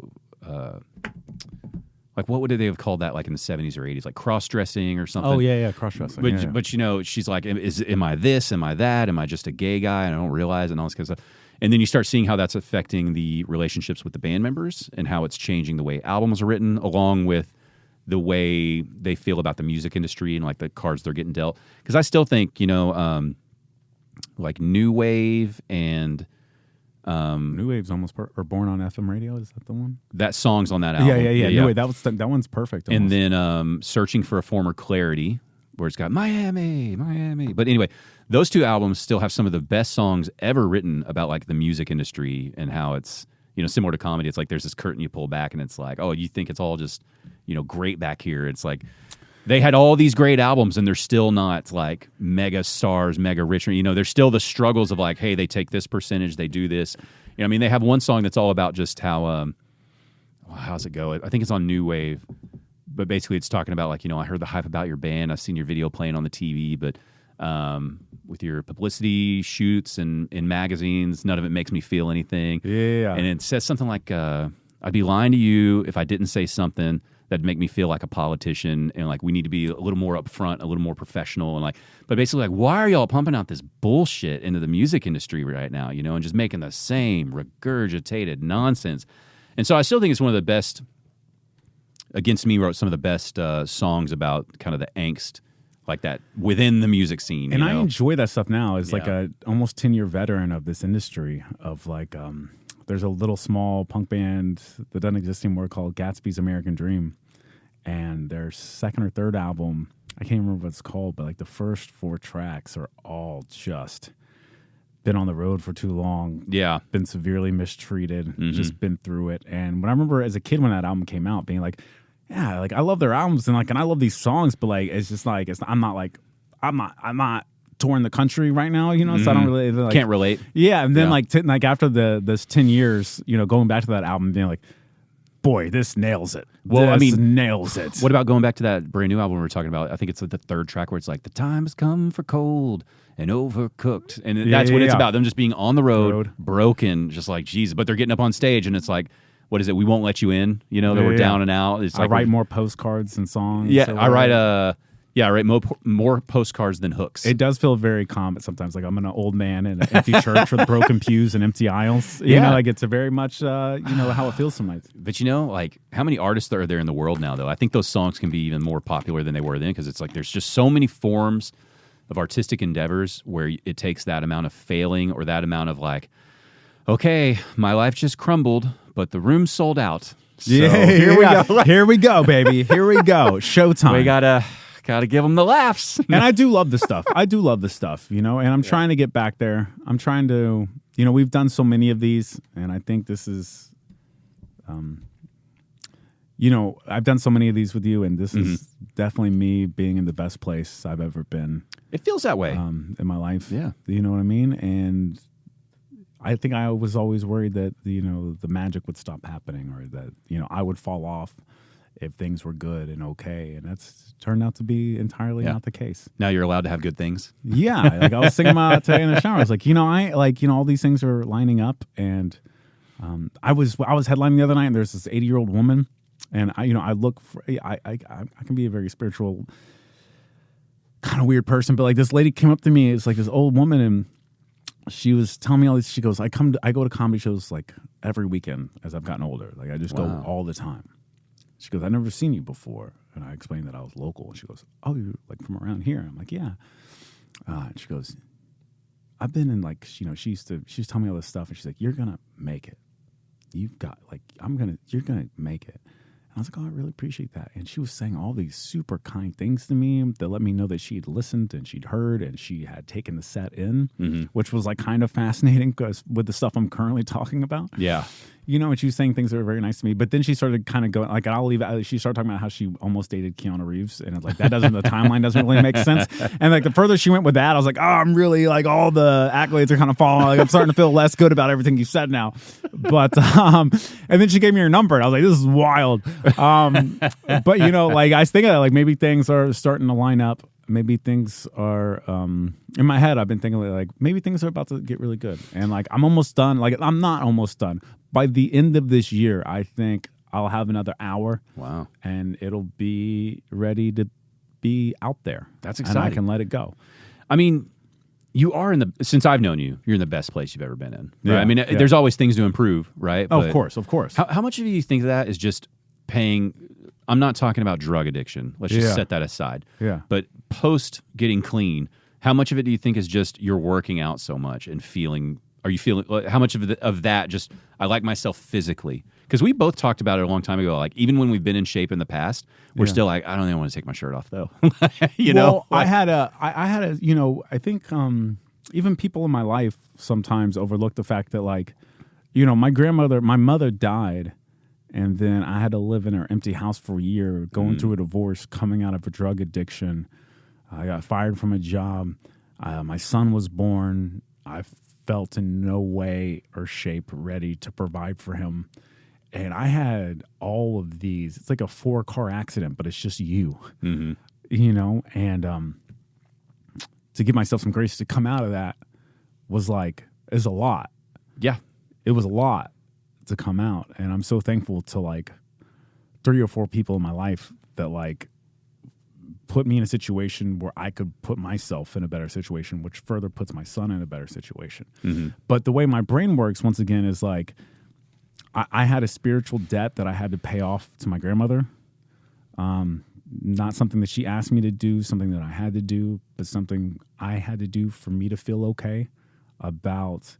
I didn't do anything wrong. It just, when she passed away, I got some money, and then I feel like that money just the next year, it's just like I was working 7 days a week and just coming up short. Like I was just a little bit further in the hole every week. Yeah. And then by the time I actually got a good job, it's like we still had a little bit of that left. But like I felt like I had to get back to where I was to like before I could spend any money and feel okay about it, because like I owed her to get back to where I should have been. Yeah. What you perceived as the right thing to do. Yeah. Yeah. And then I felt a lot of spiritual debt with my ex-wife that I feel like I was kind of paying off a lot of that too. And I feel like now both of those debts are cleared. That's great. And we're good as of very recently. And I'm in the best place I've been in my life, and I'm ready to see what happens next and keep working on this next hour. Yeah. And see my son, like just keep doing things that like he's going to look back later on in life and be like, oh, that was really cool. When I hear you talk about the all the things converging at once, that list you just rattled down, where it's like any one of those, you tip the decision-making process to like, okay, we can either get a lot worse or we can find a way out of this, right? Yeah. And it's like the only thing that even comes close to that for me, to realizing that, it's when my son was born, he wasn't sleeping, for like 6 months. So we're tired, we're stressed, And then we had him, which you did too, obviously, during the pandemic. Yeah. And so our son was born in February 2020. So the pandemic had like just kicked off, like lockdowns were just after that. And we didn't really know what was going on. So we didn't know how dangerous this was. And then my daytime line of work, I'm seeing people with COVID every single day. So I'm sitting here going, God, we're going to give our newborn COVID. And we don't know what the lasting effects are. We don't know what's going to go on. But anyway, so he's crying. We're stressed. We're fighting about stuff just because we're tired and blah, blah, blah. And then there was one night where it's like you're just broken from all the sleep deprivation. And it's just like, I was literally like wearing earplugs, changing diapers because the screaming and all that. I was just like, I can't any more of this, And it's like I had a little moment where I was like, oh, wow. I was like, this is the moment where if I wasn't aware of it right now, like if I just didn't have my wits with me right now, this is the moment where those people slip up and shake the baby. Like this is where life changes forever for some people. Yeah. And it's like I'm just lucky enough that I have, someone with me who's here for support, that I have a career where I'm making some money, and it's like that I'm not going left instead of right or whatever. That and it's like that I have just a little bit of sense left to go, you're just sleepy. It's just a baby. You just change the diaper, get over it, right? Yeah. But you realize it's like, God, just like everyone's life has these moments where it's just that was the deciding moment where someone who was just, behind on money, just lost the job because they couldn't work their shifts because they had a baby or something, and the baby won't stop screaming, and they snapped, And it's like, obviously you don't condone it, but it was just this realization of like, that's how it happens right there. Yeah. That's it.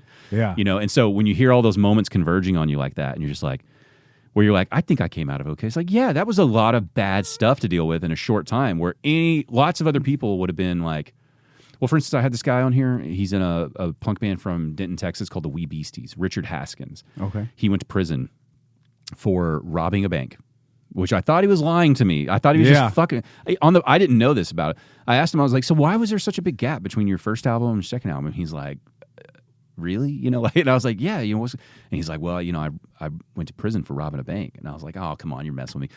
But no, I can't remember if he thought his girlfriend was pregnant or if she was pregnant, but I think he thought there was a baby. He had no money, had no issues. He had alcohol dependency issues, probably drug issues, all this debt, all this stuff. And in his mind, robbing the bank was going to fix this. That's where he was at mentally from all the fucking issues that he had. And his robbery wasn't even like, it's kind of lame, right? He went through a drive-through and put a note in, and when it went, he chickened out and drove off. But technically, he was attempting robbery at that point. Oh, God. So they caught him, I can't remember if it was a couple days later. There's lots of articles about there if anybody wants to read about it. And it's on one of my old podcast episodes where he described it. But it's like, if he had just come to that realization that this is stupid, just 20 seconds before he pushed that button to send it up to the teller, life would be different. And I don't know if that would be better or worse. I don't know. But it's like, that's the path he chose. It's like he went to prison for that, And you could tell, like, he did not have a fun time in prison. Like, he wasn't someone who was like, it's no big deal, went in, came out. He's like, it's the worst time of my life. Well, yeah, and the way people act when they're going through hard times like that. Like, I was as I did all my writing all the time. I was writing the other night. I was like, I think like the way I act, like I was saying, I was like, you only make prison wine in wine, or you only make prison wine in prison. So some people are like, why are you doing this? I'm like, because of the situation. You know what I mean? Like, nobody's on the outside making prison wine. Like, you only do that because you're forced to be in a thing. But like, I have people all the time that, especially when I was going through, they'd be like, hey, how's the drug addiction going? Or they'd be like, how's the divorce? And in my head, I'm thinking like, my mom died. You know what I mean? Like, the most important person in my life, like, I just watched her pass away, and then we had the funeral and all this stuff. And it's like, but, in the special, and thanks to you, like, the special, like, there was so much about her in that. Mm-hmm. And that was a big release to me, to be able to turn it into that and have other people enjoy it and celebrate her. And when I say my mom died, that was my grandmother. I was raised with my grandmother. My mom and I currently don't speak. Like, she watched the special and she was so mad. Really? Yeah. Did you think it's because of that? Well, I forgot to tell her that I was putting, because we don't really talk that much. Yeah, so I know. I hadn't told her that I put a special out, and then she wanted to see my son, so we're eating dinner. And then, I mentioned the special, and then she's like, oh, you didn't even tell me? And I'm like, well, yeah, we don't talk a lot. And then she went home and watched it, and this is on my birthday, and she like called me and cussed me out because she's like, I wanted to tell people about this, and then you're saying all these things about me. I'll never tell anybody about this. And I'm like, well, I didn't lie. Yeah. Like, you did all these things. You served 25 to life in prison. Like, you're supposed to be, whatever. But like, that was like, 4 months ago. Like, we haven't spoken since. You think she'll come around? Eventually. Yeah. You know what I mean? You just gotta let it settle. Yeah. Hopefully she'll talk to some other people, and they like, like he's, like, how you'll get pissed about something. You talk to a friend, they give you a little perspective. Yeah. And just, older generations, they're a little more stubborn, a little longer too, And you already have such an interesting history that there's a lot of, it's a swervy path y'all have to go down to deal with each other, I imagine. So. But despite all the stuff, I think, as we start to wrap up here, I think I'm at the best place I've been in a long, long time. And I'm excited about what's going to happen next. You have to feel like a resilient person at this point, right? Like, you have now come from something really bad, and you're now at a much better place. I still argue that I think, like, taking too much credit for your resilience is like you can learn to play guitar, you can learn to play the drums, you can learn to do comedy and all these things. But I think like resilience is something that like you have to be just really thankful for. Mm-hmm. if someone else is not having the same resilience that I have, like I never feel like, well, you should just be grittier. I've thought that since I was a kid because I grew up so crazy, and then I got shipped to Plano where everybody's life was far different from mine. That's just something I've always I learned. I had to learn that as a young kid. Mm-hmm. That like just because I'd gone through all these things didn't mean that I somehow was better. Or I don't think it's better. I think you should just be happy with yourself that it didn't get worse, that you were able to turn it. That's what I mean. It's like you're resilient in the sense of like, hey, that was bad, but it almost got even worse. And it didn't. But let's put it in a drawer. Let's close that, and let's just move on with our life. Maybe love is the answer. Maybe that's next. I don't know. Yeah. All right, man. Let's get you out of here. I know you got to go to a show. And congratulations, 1 year on TRENA, man. Thank you, man. Congratulations to you, too. The I'm a Fan of podcast. Music, comedy, and more.